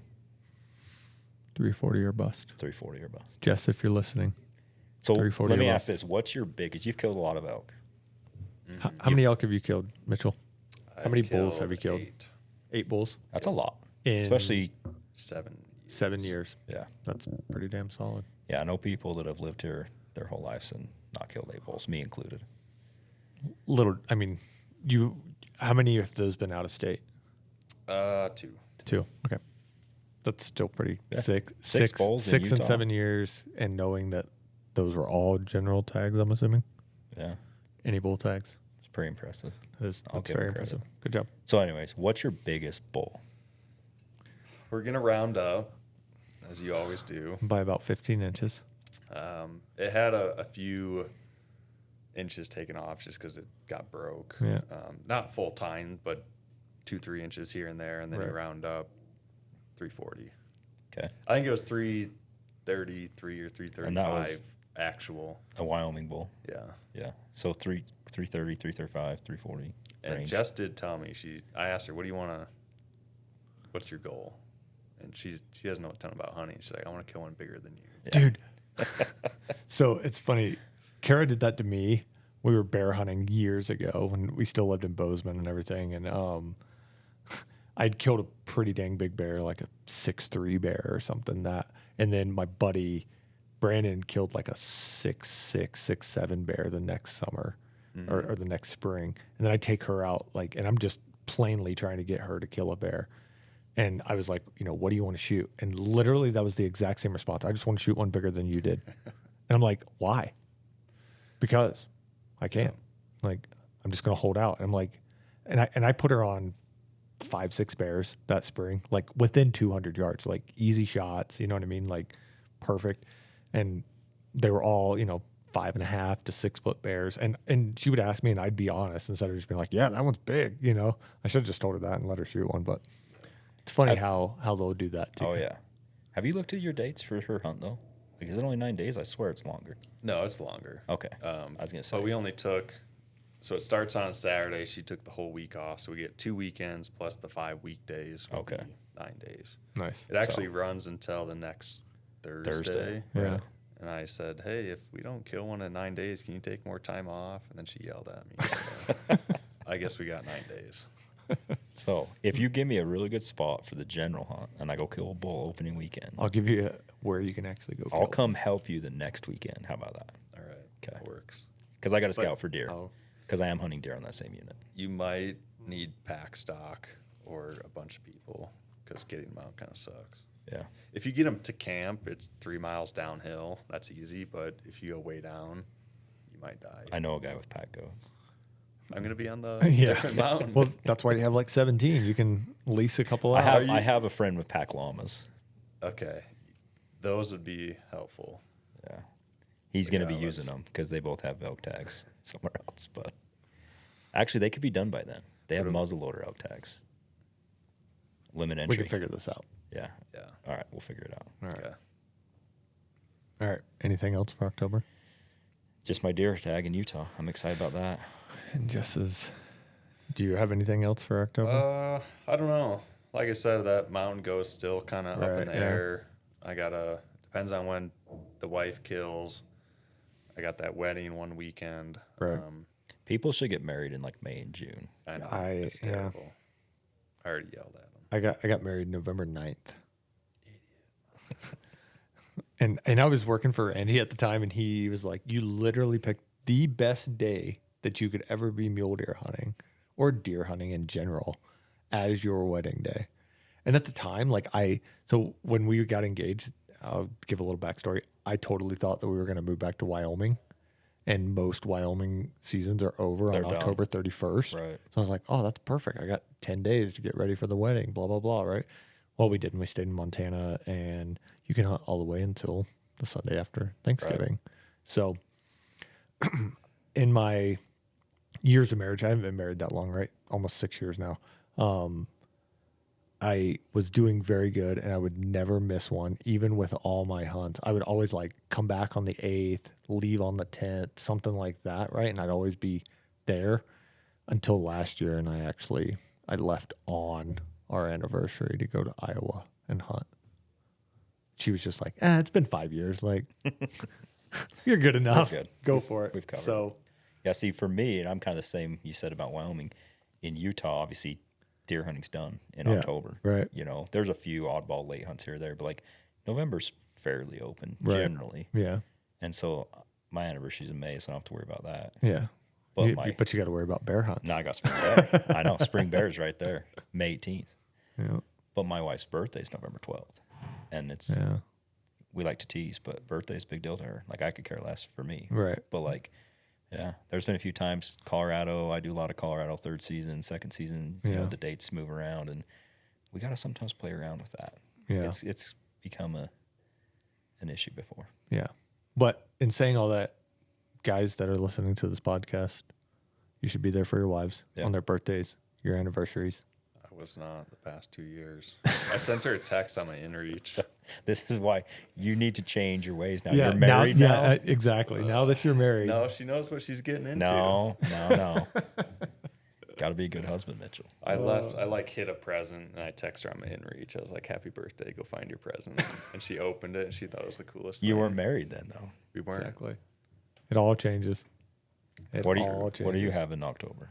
So I drew a antelope tag in Wyoming, with like 1 point, but it, easy to draw, and actually going to hunt with the Weatherby guys, the Made with Meat guys, and some riders. So that's a riders event with Weatherby. So that'd be fun. And some new rifles that they have coming out with. They like to shoot our bullets, right? Like, Right. It made a lot of sense for us to do that. So I've got that. That'll be a short little 3-day hunt. And then Brady and Miller and I are doing a really cool hunt again back to Alaska for that one. And this is where things started to get crazy, right? When we started looking at all this. But we have a mountain goat hunt up in Alaska. So super stoked for that. Brady will be shooting something a new cartridge that we'll be releasing here soon. Yeah. It'll be a fun one. And I think a lot of people are going to be giddy about, super excited about. I think so too. So Brady will be shooting that. That's kind of the whole reason that we wanted to do something. When we were talking, I should also say that like a lot of these hunts that we are talking about, we are going to try to film. We're going to be producing films. Obviously, you guys have probably seen our bison film, the Axis hunt film, right? We've produced quite a bit since I've been here, and we're going to push that this year and really start producing a lot of content. So with that, the caribou hunt will be filmed. I plan on essentially self-filming the antelope hunt. I don't know when we'll be able to release that just because of, things in the works. And then mountain goat hunt will film as well. I'm trying to talk Mitchell into at least filming Jess's hunt as well. Yeah, that's the plan. That's the plan. So we'll have that. And then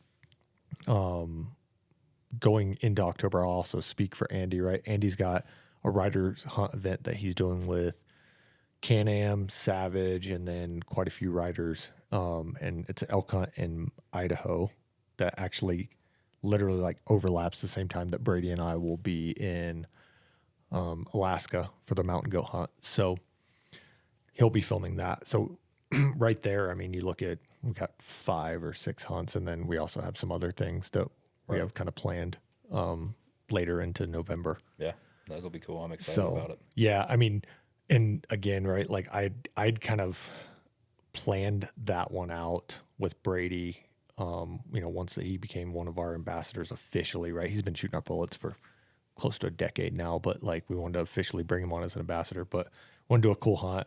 We wanted to make it where we have always like one super epic hunt each year to bring content to and be able to use for new products that we're going to either be releasing or, have released recently.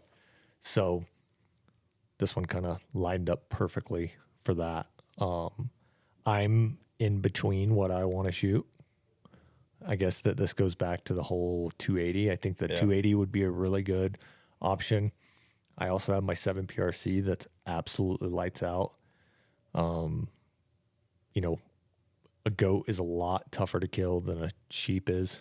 They're more in that, they're pretty damn strong bodied. So I try to think about that, about like, what do I want to Right. shoot on that? I don't think that our 7PRC is just selling, like literally can't keep it on shelves, can't keep it in stock here at the warehouse. So it's like, why go use that? Everybody knows about it. Everybody knows how well Right. it does. Why don't we go show some of these other Right. cool There's products off? some other cool stuff that maybe doesn't get as much spotlight. Yeah. That would be awesome to showcase. Yeah, and I'm glad you said that because I didn't do a good job. I'm going to backtrack real quick Okay. and just talk about what we're going to use. Okay. And I'll go quick, but Yeah. I'm pretty excited this year for my boys. I'm going to actually go switch it up. My older boy Jarrett's been hunting with a 6mm Creedmoor Okay. with a 95 grain LRX. Yeah. Actually, he shoots the Vortex LR load with the 95. It's an awesome factory round. Why do you get him to shoot Vortex versus long range? Why am I going to switch? Sorry. I'm actually going to switch cartridges. Okay. But yeah, he's been shooting Got it. that Okay. up until now. He's actually killed mule deer and antelope Okay. with this 6mm Creedmoor and the 95 grain LRX. It's worked awesome. Yeah. It shoots great in this little gun. It's actually a custom rifle. Nothing fancy, just Remington 700 based. It's a sleeper round right It there. is. That 6mm It is. 95 Yeah. grain. We don't sell a ton of it, but it's awesome. Yeah. And it's like I guess it's a modern 243. Right. But And thinking pretty for dang antelope, competitive BC. deer, right? Like if you're not shooting past 300 yards, it's probably Right. Well, and what's cool Deadly. is I actually, so like, this, we've talked quite a bit about it. We like hunting suppressed whenever we can for a lot of reasons. They're just pleasant to shoot. It's quiet, especially with new shooters and kids. Right. Like if you can get them on a suppressed rifle, just the whole experience, the whole event, Right. it's not even so much the felt recoil as Yeah. it's just the muzzle blast, the noise, it just brings that all down Right. to a manageable and enjoyable level. Yeah. But this is what in fact, he started at 10 years old. I built this rifle for him. He drew a Kaibab youth deer tag, just a doe tag. Yeah. And at 10 years old, he went down and killed one in Arizona with this gun. But it's actually an 18-inch barrel. Okay. So it's just short, Right. lightweight stock, custom trigger, shoots unreal. I Yeah. mean, this is a sub-MOA gun with that factory ammo. But he still gets, we're 3,100 feet per second Wow. out of an 18-inch with a 95 grain bullet. And it's like you said, it's like a modern 243. But because it's a 95 grain copper expanding bullet, it's got a good BC, good weight retention, good Yeah. penetration. He's used it in Wyoming to kill antelope. He's used it in Utah to kill deer. He killed that deer in Arizona. Right. So it's worked awesome. Yeah. So, of course, what am I going to do? I'm going to change. Time to step up. Time to step up. No, we're actually, so with that barrel or that gun, you guys know this. I have a lot of rifles. Always messing with stuff, trying something different. Yeah. I'm actually going to go a little more classic, old school. I have a 308 Win Nice. barrel for that same rifle. It's kind of a switch barrel. Okay. Thread off the 6 Creedmoor barrel. I threaded on a 308 Win. We're still going to hunt suppressed. And I'm going to shoot have them shoot the 130 grain TTSX in the Vortex load. Nice. Good velocity. Yeah. This one's a 20-inch barrel, but still shorter.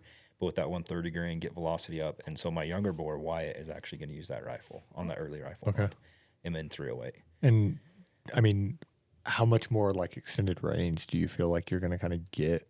To be honest, I would probably, with the 6mm and the 95, I've kept him 500 yards and in. Okay. And honestly, So this 308 's 308, about the same. 130, about the same. Yeah. I'd probably have him shoot 500 in. Yeah. So it's not necessarily that it's going to do anything better. It's just different. Right. I've had that 308 barrel kicking around.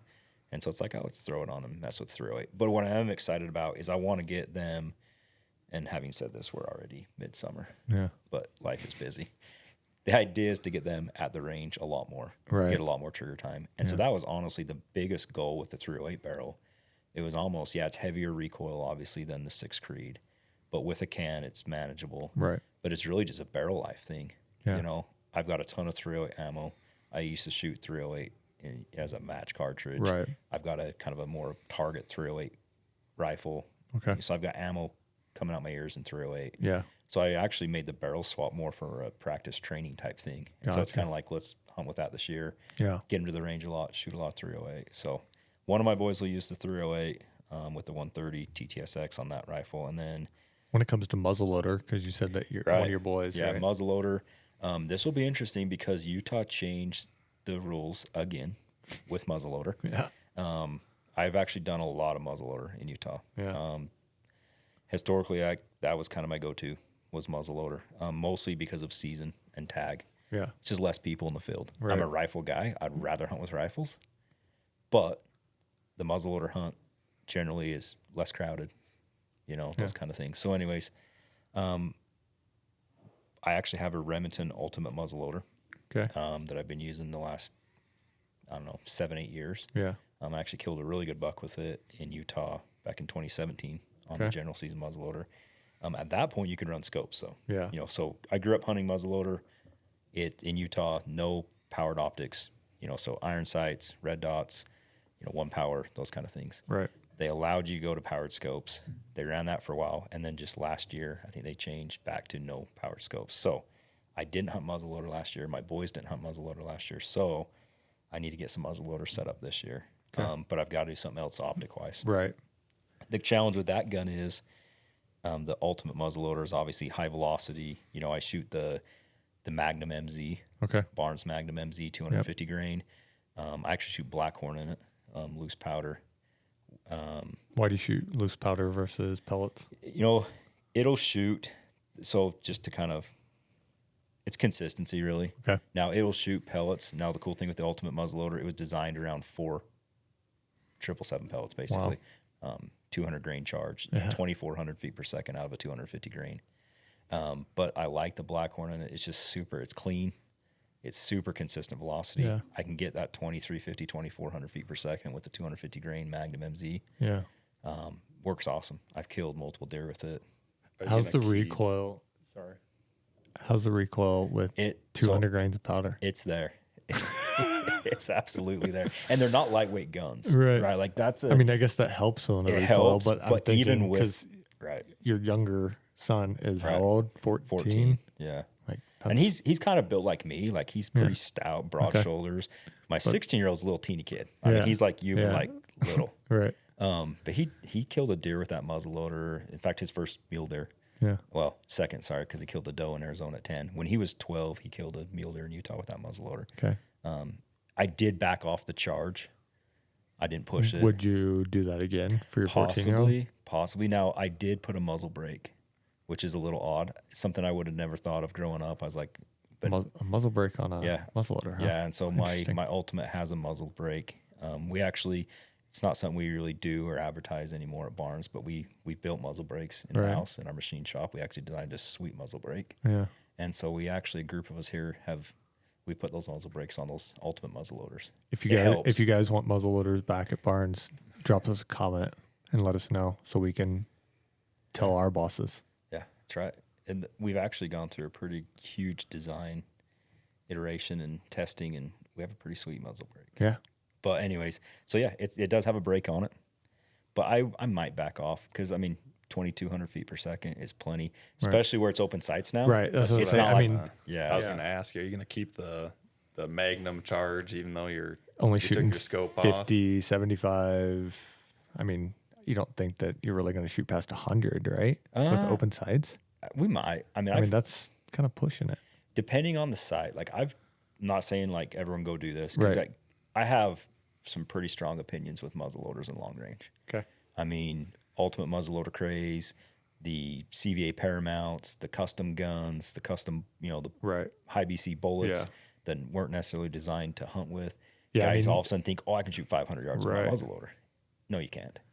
300 yards, even with my ultimate, with a scope, 300, 350 was kind of my limit. Okay. I'm thinking 150 to 200. And when you're saying limit, it's all because of like your grouping size, Not even necessarily. or It's everything. just losing so Grouping much size, speed. velocity, Yeah. retained velocity, Right. impact energy, bullet expansion. Yeah. Wind drift is Wind drift is huge. I Yeah. mean, yeah, exactly. BCs on muzzleloader bullets, even like sleek ones, they're not high BC, and so wind will 400 or 500 yards. Yeah, you might have this custom long range muzzleloader with Right. a dial up turret scope that would be on a rifle. Yeah. And you think, oh, I can hit this plate. And you'll notice this, a lot of guys will do this. And I've even seen this on YouTube or whatever. It's like, I have a 800-yard muzzleloader. You just shot a 4x4 foot steel plate. That's not a vital target. Like Well, yeah, reality. but if you shoot something with a 400 grain bullet, right, it's just going to crush it. Yeah, sure. Reality is, even with the powered optics and the high-end muzzleloaders, I mean, if you really had your system dialed in the right bullet, you understood retained velocity, energy, bolt expansion, Yeah. accuracy, all those things considered, wind drift, 500 yards was a stretch. Yeah. You know, so now that we don't have scopes, now I have killed, and I'm not saying this to brag, I have killed a mule deer at a laser range find 187 yards back in the Open day, sights. open sights. My first ever 4-point buck, I was like 17, 18 years old, 187 yards, open sights, killed it. You had a laser rangefinder when you were that young? I did. They were sweet. You should see this thing. Did it weigh 6 pounds? It was awkward and giant. My dad bought one that year. Yeah. It was like the coolest thing ever. Yeah. It's like, check out this Yeah, rangefinder. I remember I had one that was, I swear, it was a foot long by 8 inches wide, and it weighed 8 pounds. It felt like, but it was cool to have a laser rangefinder. They've come a long and ways. You're not joking. I remember bow hunting, and obviously never had a rangefinder. Yeah. At like 14, 15 years old. I missed a lot of deer. I'm just going to say I, that. I had this little like pendulum sight when I was that young and bow hunting and stuff. Now, granted, I was in the southeast, right? So I was hunting out a tree stand, but they had this whole pendulum sight thing that if you sighted it in dead on at 20, that no matter where you were at, if you shot out to 50 yards on the pendulum and everything, that it was just supposed to miraculously be right. There you go. I don't know how many deer I missed. I mean, I killed a few deer with that thing, but it never really added up for me. I'm not an engineer. We could probably make this a whole other topic, and obviously we're not an archery company, so that's Right. not us. But yeah, that was super weird. So Yeah, anyways, yeah, it's doable. I'm for my boys, 150 yards. You know, it's going to be a poke with open Yeah, sights. Now, yeah. I mean, would you like to try to keep them at 75? Oh yeah, I mean within 100 is ideal for sure. Are you going to do the like paper plate challenge of like, It's a good hey, way to do it.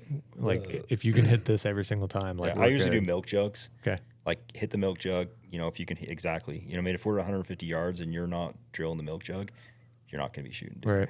So I had a Colorado deer tag last year, and I set my rifle up for Utah too. So I did have the open sights. In Colorado, you can't use electronics because most guys in Utah are using like a electronic 1 power. Right. So I went non-electronic fiber optic, and I had a 29 thou pin, like an archery sight Yeah, almost. itty It was a bitty. Williams Western Precision, I think. Okay. Yeah, like a Something, peep something. sight, kind of ghost Yeah. ring style. And you'd be pretty dang surprised how accurate you can be. So I hit steel at 100 yards. I mean, I had pretty dang good groups. Like you line it up and it covers the whole dang thing. Right. And then you shoot and they're Yeah. touching. You're like, what? So I moved it out to 150, hit steel, moved it out to 200. I thought, no way. I mean, it just completely covers it, and you're still getting good groups. But what I found when I moved out into the field, I took a shot at 175 yards. That target in the brown deer, it's not a white plate. Right. It's not a white Right. circle. Yeah, it's It hard to blends like. in. Yeah. In it's varying light conditions in it. I missed twice. Finally got on the third shot. The buck was pretty stupid. So it really puts you in perspective. Like Right. 175 yards is a long shot. It is. Yeah. Just looking at an animal. Well, I think of a time I was hunting mule deer in Utah with a muzzleloader, and I had like a night disc. Remember when those were like all the rage, like Yeah. thumb hole, stainless Right. barrel, Yeah. night disc, like the original disc rifle. And I was shooting a Barnes. This is way before I ever worked at Barnes, but it was Yeah. actually the Barnes, kind of the old, more just what do we even call those? I'm trying to even think, like the original. We were selling them through Night. Might have been, I can't remember what Night called them, but it was like a Barnes all copper muzzleloader bullet, Okay. non-tipped, Yeah. kind of like the expander style. Right. Anyways, fiber optic open sights, right? That's when fiber optics were kind of like the cool thing. Yeah. They're not fine, they're not small, but I got on this good buck. He stopped right at the edge of this, tree line. Okay. He was like this open meadow. We were pretty high elevation. It was a giant buck. Like, it was quick. I didn't get a good look, but I mean, the frame was there. Good Right. mass. It was one of those, like, no question, this is the shooter. Yeah. Sat on my butt, got on the shooting sticks, put the gun on the deer, and it was around like 300-ish yards. The deer disappears. And you're like, nope. And I didn't take a shot. And I just remember, like, this sucks. Yeah. But you got to know your limitations, Right. you know. And so the thing with this rifle is it was designed for a scope. Yeah. It's Remington 700 based, so it's drilled and tapped for a scope. No sights. Right. No sights on the barrel. Didn't come with sights. And so I'm not a fan of the red dots. I think Yeah. they suck. Yeah. I mean, the reticles are too big. They're not clear. You know, I've tried some of the newest stuff from some different optic companies, and the one power, I'm not a fan. I think the reticles are just too thick. Well, especially when you're trying to shoot like those type of distances, right? Right. And then like Mitchell, I've looked into going to like some sort of Williams or some sort of peep or globe sight up front with like some smaller aperture. And you're right, you can get pretty precise Right. in perfect conditions. Yeah. And it's that balance of low light, you get some giant rear aperture. Well, guess what? Your precision goes down. Right. You go really tight, your precision goes up. Well, you can't see your animal. Exactly. You can't see in the terrain. Can't see the light. And so I honestly don't know yet. I don't have it, and I'm like running out of time because this hunt's in September. So I've got to get a muzzleloader set up. We've got to get something figured out for the site. I should bring mine in and show it to you. Yeah. Mine's still loaded. You should from let him last use it. year. Of course it is. I gotta clear that out and resight in because I'm gonna switch to a 19th thou pin this year. I bought it and I wasn't sure if it was gonna change my zero, so I didn't dare change it. But it's just a little bit smaller. I think that'll be the ticket. Yeah. But again, though, bullet wise, Barnes Magnum MZ 250 grain. Yep. Awesome muzzleloader bullet. I definitely know I'll be using that. It's, you know, I'll be using Blackhorn. I'll be using the Remington 700 Ultimate. It's just Figuring out the sights. what am I going to do for sights? Okay. And I'm running out of time. Yeah. Anyways, I took way too long on that. Sorry.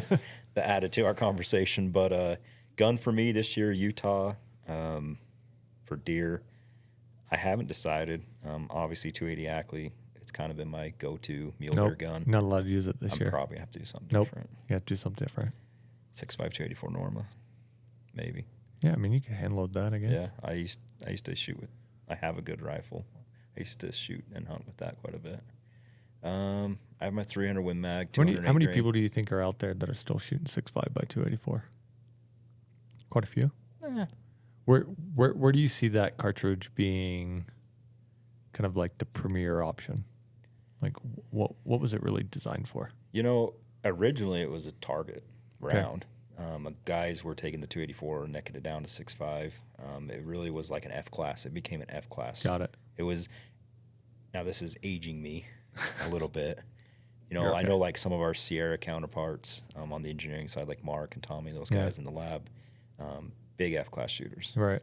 And I remember talking to Mark and Tommy this a couple months back. We were at an event, and I'm not been in the F class game. Yeah. But I'm aware. You know, I used to deal with it a little bit and read into it and research. And back in the day, 6.5 284 Norma was like the F class cartridge. Interesting. And I remember bringing that up, and Mark kind of like laughed at me. It's like, oh yeah, that's been a long time ago. We've moved way past that. Nobody's So I hardly mean, shooting that like anymore. with that, right? Like what type of bullet are you going to push through? Yeah, so I hand load a 127 LRX. Okay. Realistically, it's pushing a 127 to what a 6.5 PRC does. Got it. Same so thing. Essentially, I mean, you could totally use it on elk if Yeah. you needed to, right? It might Yeah. just, I don't want to say lower end of the elk cartridge, but obviously it's Right. going to crush Yeah. deer, antelope. Yeah, it's a cow, but I've killed a cow at 400 yards with it. We've killed deer. My brother, and I guess we're okay to say this online. I know you got to be somewhat cautious when we talk about long range and distances because there's a lot of ethics to be considered, Right. and people need to understand their limitations, their Right. equipment's limitations. But my brother actually used my rifle with the 127 LRX. He was hunting with a different gun. Yeah. We were hunting together. I'd actually killed a buck that morning up in this basin at like 600 yards. Yeah. Little 4x5. We took care of it, packed it down, got back to the side-by-side. We were actually heading out, and we ended up glassing up another group of deer. We watched those. They moved in some mahoganies, and we sat on them for like almost an hour. And there was a pretty good 4-point. The gun he was using wasn't set up for those kind of distances. It was 800 yards away. Okay. But I got him set up. I had him dry firing. We were reading the wind. I mean, we took our time. Right. Everything was right. And the buck walked out in this little clearing, and I told him put it on his shoulder. Boom. 127 grain in the shoulder, 800 yards. The deer didn't take one step, dead. Nice. So like it's totally capable. Now that's more the limit, Right. I think. Yeah. It's a good 500-600 yard deer gun, but totally capable. But again, I've used that. It was actually my first like semi-custom rifle. Gotcha. Was my 6.5 284. I built it almost like 17, 18 years ago. Yeah. It's been a minute. So Sweet. I don't know. I might need to do something new. There's still time. Always should. Mitchell's doing something new this year, building up that 7 PRC to Yeah. schmack stuff with Yeah, I think I'm going to use that rifle for everything. everything. Nice. Yeah. The muzzleloader. One I'll and shoot done, man. The Magnum MZ, but I'm excited. It's the first rifle Hopefully you'll be I'm able to get building. some ammo for it, because we literally never have it in stock anymore. Yeah, I know we're running it right now. So Build more. Yeah. shouldn't be an issue, but I'm excited. I waited on it. I was going to do a 300 PRC instead, but the more and more we've got feedback on that 7 PRC Yeah. and shooting Doppler and shooting gel and getting that firsthand experience of seeing what it can do, it changed my Right. mind. And now I'm sitting on a 30 cal barrel and I'm changing it to a 7. You can figure out something to do with that 30 cal barrel, Yeah. I'm sure. So it'll be good. It'll be good for Jess too. It's got a Arca rail in front. I can lock it into the tripod, and even for myself too. It'll be Right. super handy. Nice. Um, You need to get her. You need to get that thing built so she can be at the range with it. I don't Yeah, know. I will say that. I've mentioned this before on another podcast episode. I don't remember which one. But I have experience. I've mentioned this already today, even whether it's wife, sisters, my mom, new hunters, spend the time at the range. As much as we want to go, And it doesn't have to be new hunters. doesn't have to be new Every hunters. hunter. Every hunter, me included. Yeah. Everyone wants to go scouting. Right. Right? You want to go find the big deer, the big elk. She's got an awesome tag. You want to spend the time on the mountain. That's important. But I think you don't skip the time at the range. Yep. Sugar time behind the gun. I mean, and yes, you can do the bench stuff, right? We've kind of talked about this, right? But like, try to get into positions. Yep. Try to force yourself to shoot from different positions. That way that you can feel Yeah. comfortable. Yep. Use the bench. Get zeroed. Get dialed in. Verify your drop data. Then get off the bench. Yep. Get into field positions. Get off the bag. Tripod. Sticks. Bipod. Just learn to shoot how you're going to shoot in the field. Right. All right. Let's jump into November. We're gonna have to kind of make this quick. We've been rolling. Everybody wanted long form content. We're gonna give it to them on this one. This has turned into a long one. Yeah. All right. November. You want to go first? Sure. I think that he probably has less things to talk about than we do, but maybe not. So Dedi- maybe the dedicated goat deer. hunt. We talked about that. Yeah. Um, You're going to be and- tagged out by November, so you won't even have anything to do. Well, we'll see. I don't know when I'm gonna do this hunt or if I will. It's the Utah over-the-counter elk. Yep. Usually I go on the opener, but Jess has that tag, so she's gonna go then. Okay. But there's still the late rifle and then the muzzleloader season. And I'm hoping I can do the muzzleloader season and go after a bigger bull. Yeah. I went to a spot last year that was just a hellhole. Yeah. But there's bigger bulls in there. Okay. So the probability is really low of shooting one, but if you do, it's going to be bigger. Got it. So I'm hoping I can do that, just kill myself and go in there and go shoot something. But we'll see if I even go hunting. Yeah. But it's maybe. We'll Okay. see. You want to get into November? Sure. Let's So do it. I'm going to start with one that is it's more fun go-do hunt. Yeah. But I bring it up and I like to laugh about it because it's a doe antelope tag, Okay. which doesn't sound like much. But it took you how many points to get? 8. 8 years. Yeah. So I keep bringing this up because I've got a lot invested at this point. Yeah. 8 points to draw a doe antelope tag. Here we are. Welcome to Utah. All right. So yeah, doe antelope hunt in November. I've hunted this unit before.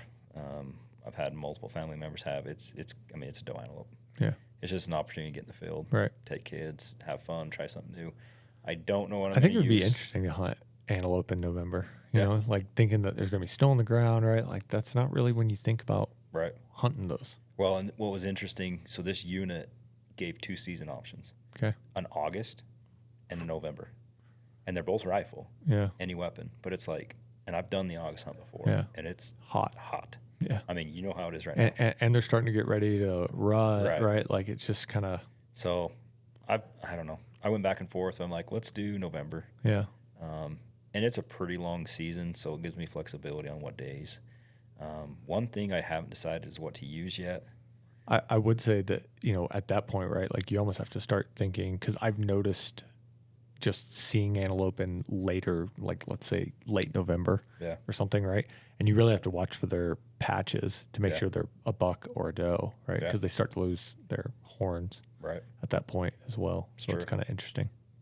Yeah. I don't know for sure, but in my 8 years leading up to this hunt, Yeah. most of those times when I've thought about what to use, I actually want to try to kill it with a handgun. Handgun. Yeah. There you go. 10 mm. That'd be fun. Yeah. I mean, And you think you could get that's going to be the challenge. 75 yards, maybe? Maybe. I think I'm going to have to be within 50. Yeah, I was going to say that's going to start Yep. stretching it out. This huh? is the, so this What do you think? this is plan A. I've heard stories of Gregg aiming at a gel block at like 10 feet away. No. Gregg isn't a handgun guy? I You, can. you I should can, take like a 454 Casull or No, something. I would definitely miss. This is what he's referring to. Let me clarify here. I'm a pretty decent shooter, Yeah. Rifle shooter. rifle shooter. Okay. A handgun, I'm okay. Yeah. I'm an okay handgun shooter. I don't claim to be a handgun shooter. Yeah. I can hold my own with a polymer pistol. I'm not like any diehard handgun guy. Right. When it comes to single action revolvers, I learned that I'm apparently not that great. Yeah. 41 Ren Mag. We had a Ruger Blackhawk, and we had gel Yeah. set at 25 yards in our tunnel. Not that far. I was humbled, to say the least. So you shooting open sights? Yeah. Okay. Yeah, open sights offhand. Yeah. Oh, okay. But it's Yeah. if you haven't done it, go try it. Right. Yeah. Maybe it's harder than it sounds. Yeah, I mean, especially offhand, right? Like not Right. putting it in sticks or whatever. Yeah, this is just standing offhand. Right. But I learned I probably will miss a doe antelope. But So if that was a grizzly bear, what would have happened? that's Greg? why I carry my 10. He would have waited until it got a lot closer. So up until I actually had a 1911 6-inch hunter model Yeah. in 10 mm, and that was actually 6-inch barrel. That's what I wanted to use on this antelope. Okay. I have since. I now have a Glock in 10 mm. That's my more mountain carry defense gun. Got it. So that's what I'll probably use. Okay. That's plan A. That'll be fun. If I can get within 20 to 40 yards. So are you going to carry a backup rifle and Yes. then, oh, Yeah, probably. I think you should like give it a few days of just hunting with the pistol It's a to good like idea. force yourself. Yeah. We'll go first 2 trips down, handgun only. Okay. And then if I can't do it, then the rifle comes out. Okay. How's that sound? Yep. Sounds good to me. Okay. So there's that. That's the first one for me. Okay. And then I have a Montana deer tag. Montana deer tag. Yeah. Sweet. Somebody. I have one of those too. Yeah. Yeah. Yeah. I Nice. don't. I know. We left Mitchell out. So Dale told me to put in for Montana, so I did. I have never hunted Montana. I haven't either, so Yeah. we're out in the weeds. There you go. But I actually know I love mule deer. You guys Yeah. know that. Yeah. I love having more than one mule deer tag a year. Yeah. It doesn't happen every year for me. It's hard with kids and family and work and life and Right. finances and everything else. But the years that it works out and that I have multiple deer tags, it's a good year. Yeah. No, that should be fun. We're going to do that in kind of early November. So not really like pushing into late stages of the rut or anything like that. I mean, we might see a little bit of peak rut, but I think it'll be fun. I think we're kind of looking at that, 4th through the 10th, give or take, Yeah. time frame. Maybe, 3rd through the 8th, whatever. So it will be early November. I think that's also good because, from my experience, right, it really starts picking up about that 10th time frame that you just start seeing a lot of people out. And then obviously all the way into Thanksgiving there, Yeah. right? So that next 2 weeks gets really, really busy. But I think that makes a lot of sense, so we'll try to hunt that. We've still yet to decide where we want to go in Montana. Right. That's kind of the nice thing with the general tag is Well, that, I guess, and it's just a deer tag, right? yeah, it's just deer tag. So like could shoot a whitetail and you've Yeah. never shot a whitetail. I have. Oh, you have. That's Yeah. right. I think Mitchell's never shot a whitetail. Did Shot you grow up in plenty Minnesota? Plenty of whitetails. I actually have not shot a whitetail. Or sorry, I have shot a whitetail. Okay. I've hunted them twice. Yeah. Where did you shoot a whitetail at? Texas. Oh, okay. So not like, Yeah. Doesn't count. yeah. Very different whitetail. Aren't those than like coos deer or something? Pretty They're much. like a different species. just about? Yeah. So cows I've deer. I've hunted whitetail twice, Texas both times. Yeah. Okay. One in very south Texas, Yeah. and one kind of like more central. Okay. But it was cool. I have one whitetail mounted on my wall. It's not Yeah. a giant, just an 8-point. It was cool. Yeah. I'm not a whitetail guy though. I Right. mean, I love them. I'd love to hunt more often. Yeah. I mean, so what I would say is that, you I know, would go. I love mule deer, right. but I'm not going to pass up if it's a whitetail opportunity in That Montana. so that's what I would say is that like if you got an opportunity at like let's say 140 to 150 inch whitetail yeah. versus 140 inch mule deer, I would Oh, yeah. I would push you to shoot the yeah. whitetail. Well, I can say I've killed, not a ton, but I've killed plenty of decent mule deer. Yeah. I've killed one whitetail, and I won't tell you how big it was, but it wasn't 140. Yeah. So I Right. would be thrilled to go kill 140 Well, inch whitetail. and I guess that's what I was getting at, right? Is like knowing that you probably hunted South Texas, you're saying it's probably an 8-point. It was probably a 110 to 120 inch type deer, Exactly. more than likely, right? Yep. Because that's the average type Yep. of deer. Yep.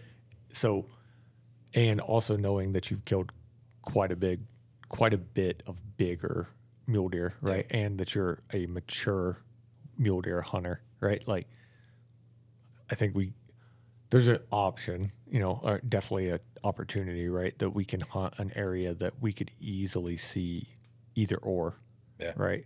But seeing 130, 140 inch mule deer is pretty common. Yeah. And knowing that he's only a 2.5, 3.5-year-old buck versus like trying to go find a damn good whitetail that's in that same region. Right. I think that might help me decide where we're going to hunt as well. Yeah. Because we've tried to decide, do we want to hunt in the plains or do we want to hunt the mountains? I've Yeah. never really hunted the mountains for mule deer. I think you should do the mountains. It's terrible. Yeah. I've done it once. The bucks I did see were big, but we had elk and deer tags in our pocket and hunted for a week, and we seen 2 deer. Yeah. Or two bucks. I've also heard that through the grapevine that where we hunted bears, the deer are exploding in there. Really? Yeah.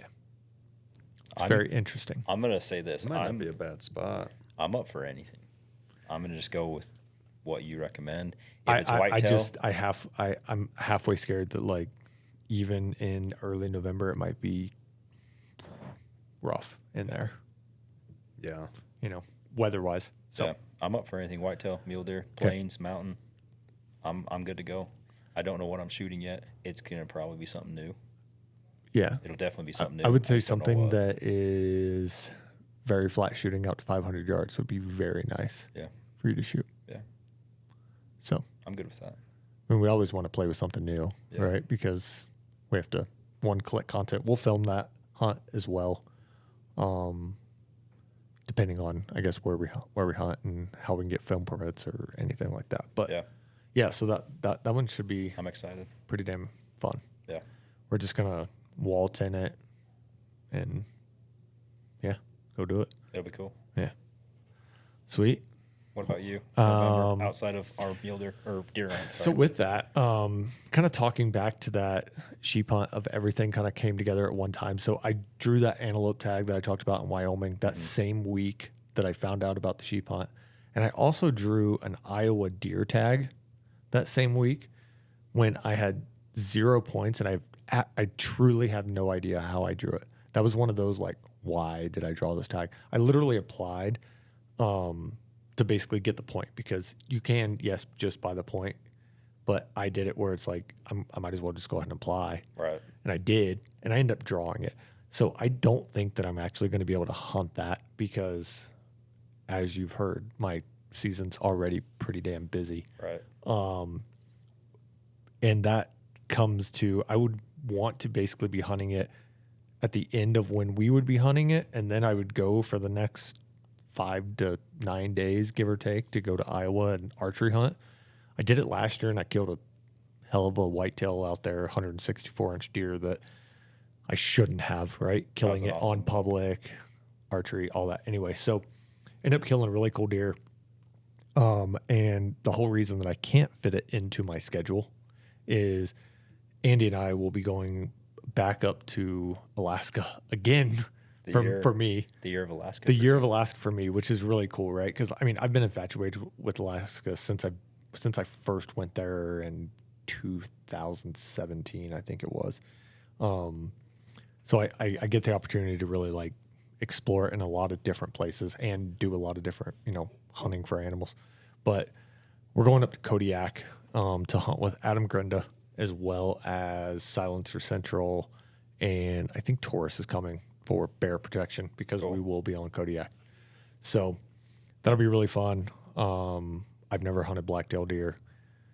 Andy's never hunted Alaska, and I think he's going to get a rude awakening. We're going to do a pretty cool hunt. We're actually going to do a yacht-based hunt, so live out in the cove, go in every day, and then just DIY hunt. That'll be cool. Kodiak for blacktail. So that should be a pretty fun one. Grenda's always a funny dude, and he'll actually have a mountain goat tag while we're on that hunt as well, and we'll be filming it. So maybe we even get him shooting a mountain goat. And I guess that technically he'd have a bear tag or something if something got ultra western. Yeah, that'll be cool. That'll be fun time. Yeah. So I think that's about it. Do we have anything in December that we can think of? I'm going to say right now that I want to put something on the books for December. And if Andy's listening to this, we can argue that. But with some other cool things that we have in the works that we're, I think December makes sense for us to be somewhere in the woods in December. December sounds like a good time to go shoot something. Yeah. We need some hunts in December, I think. Yeah, and moving a little bit further, because I mean, basically everything that we've talked about right now has been west of, mostly west. Well, it's all pretty much been west. North and west, right? So like, really haven't talked about anything moving south or east. Yep. And I think that December makes a lot of sense for us to do something like that. I agree. So, yeah, I've got a couple. Well, my boys have cow elk tags in Utah that go late season. They'll run into January.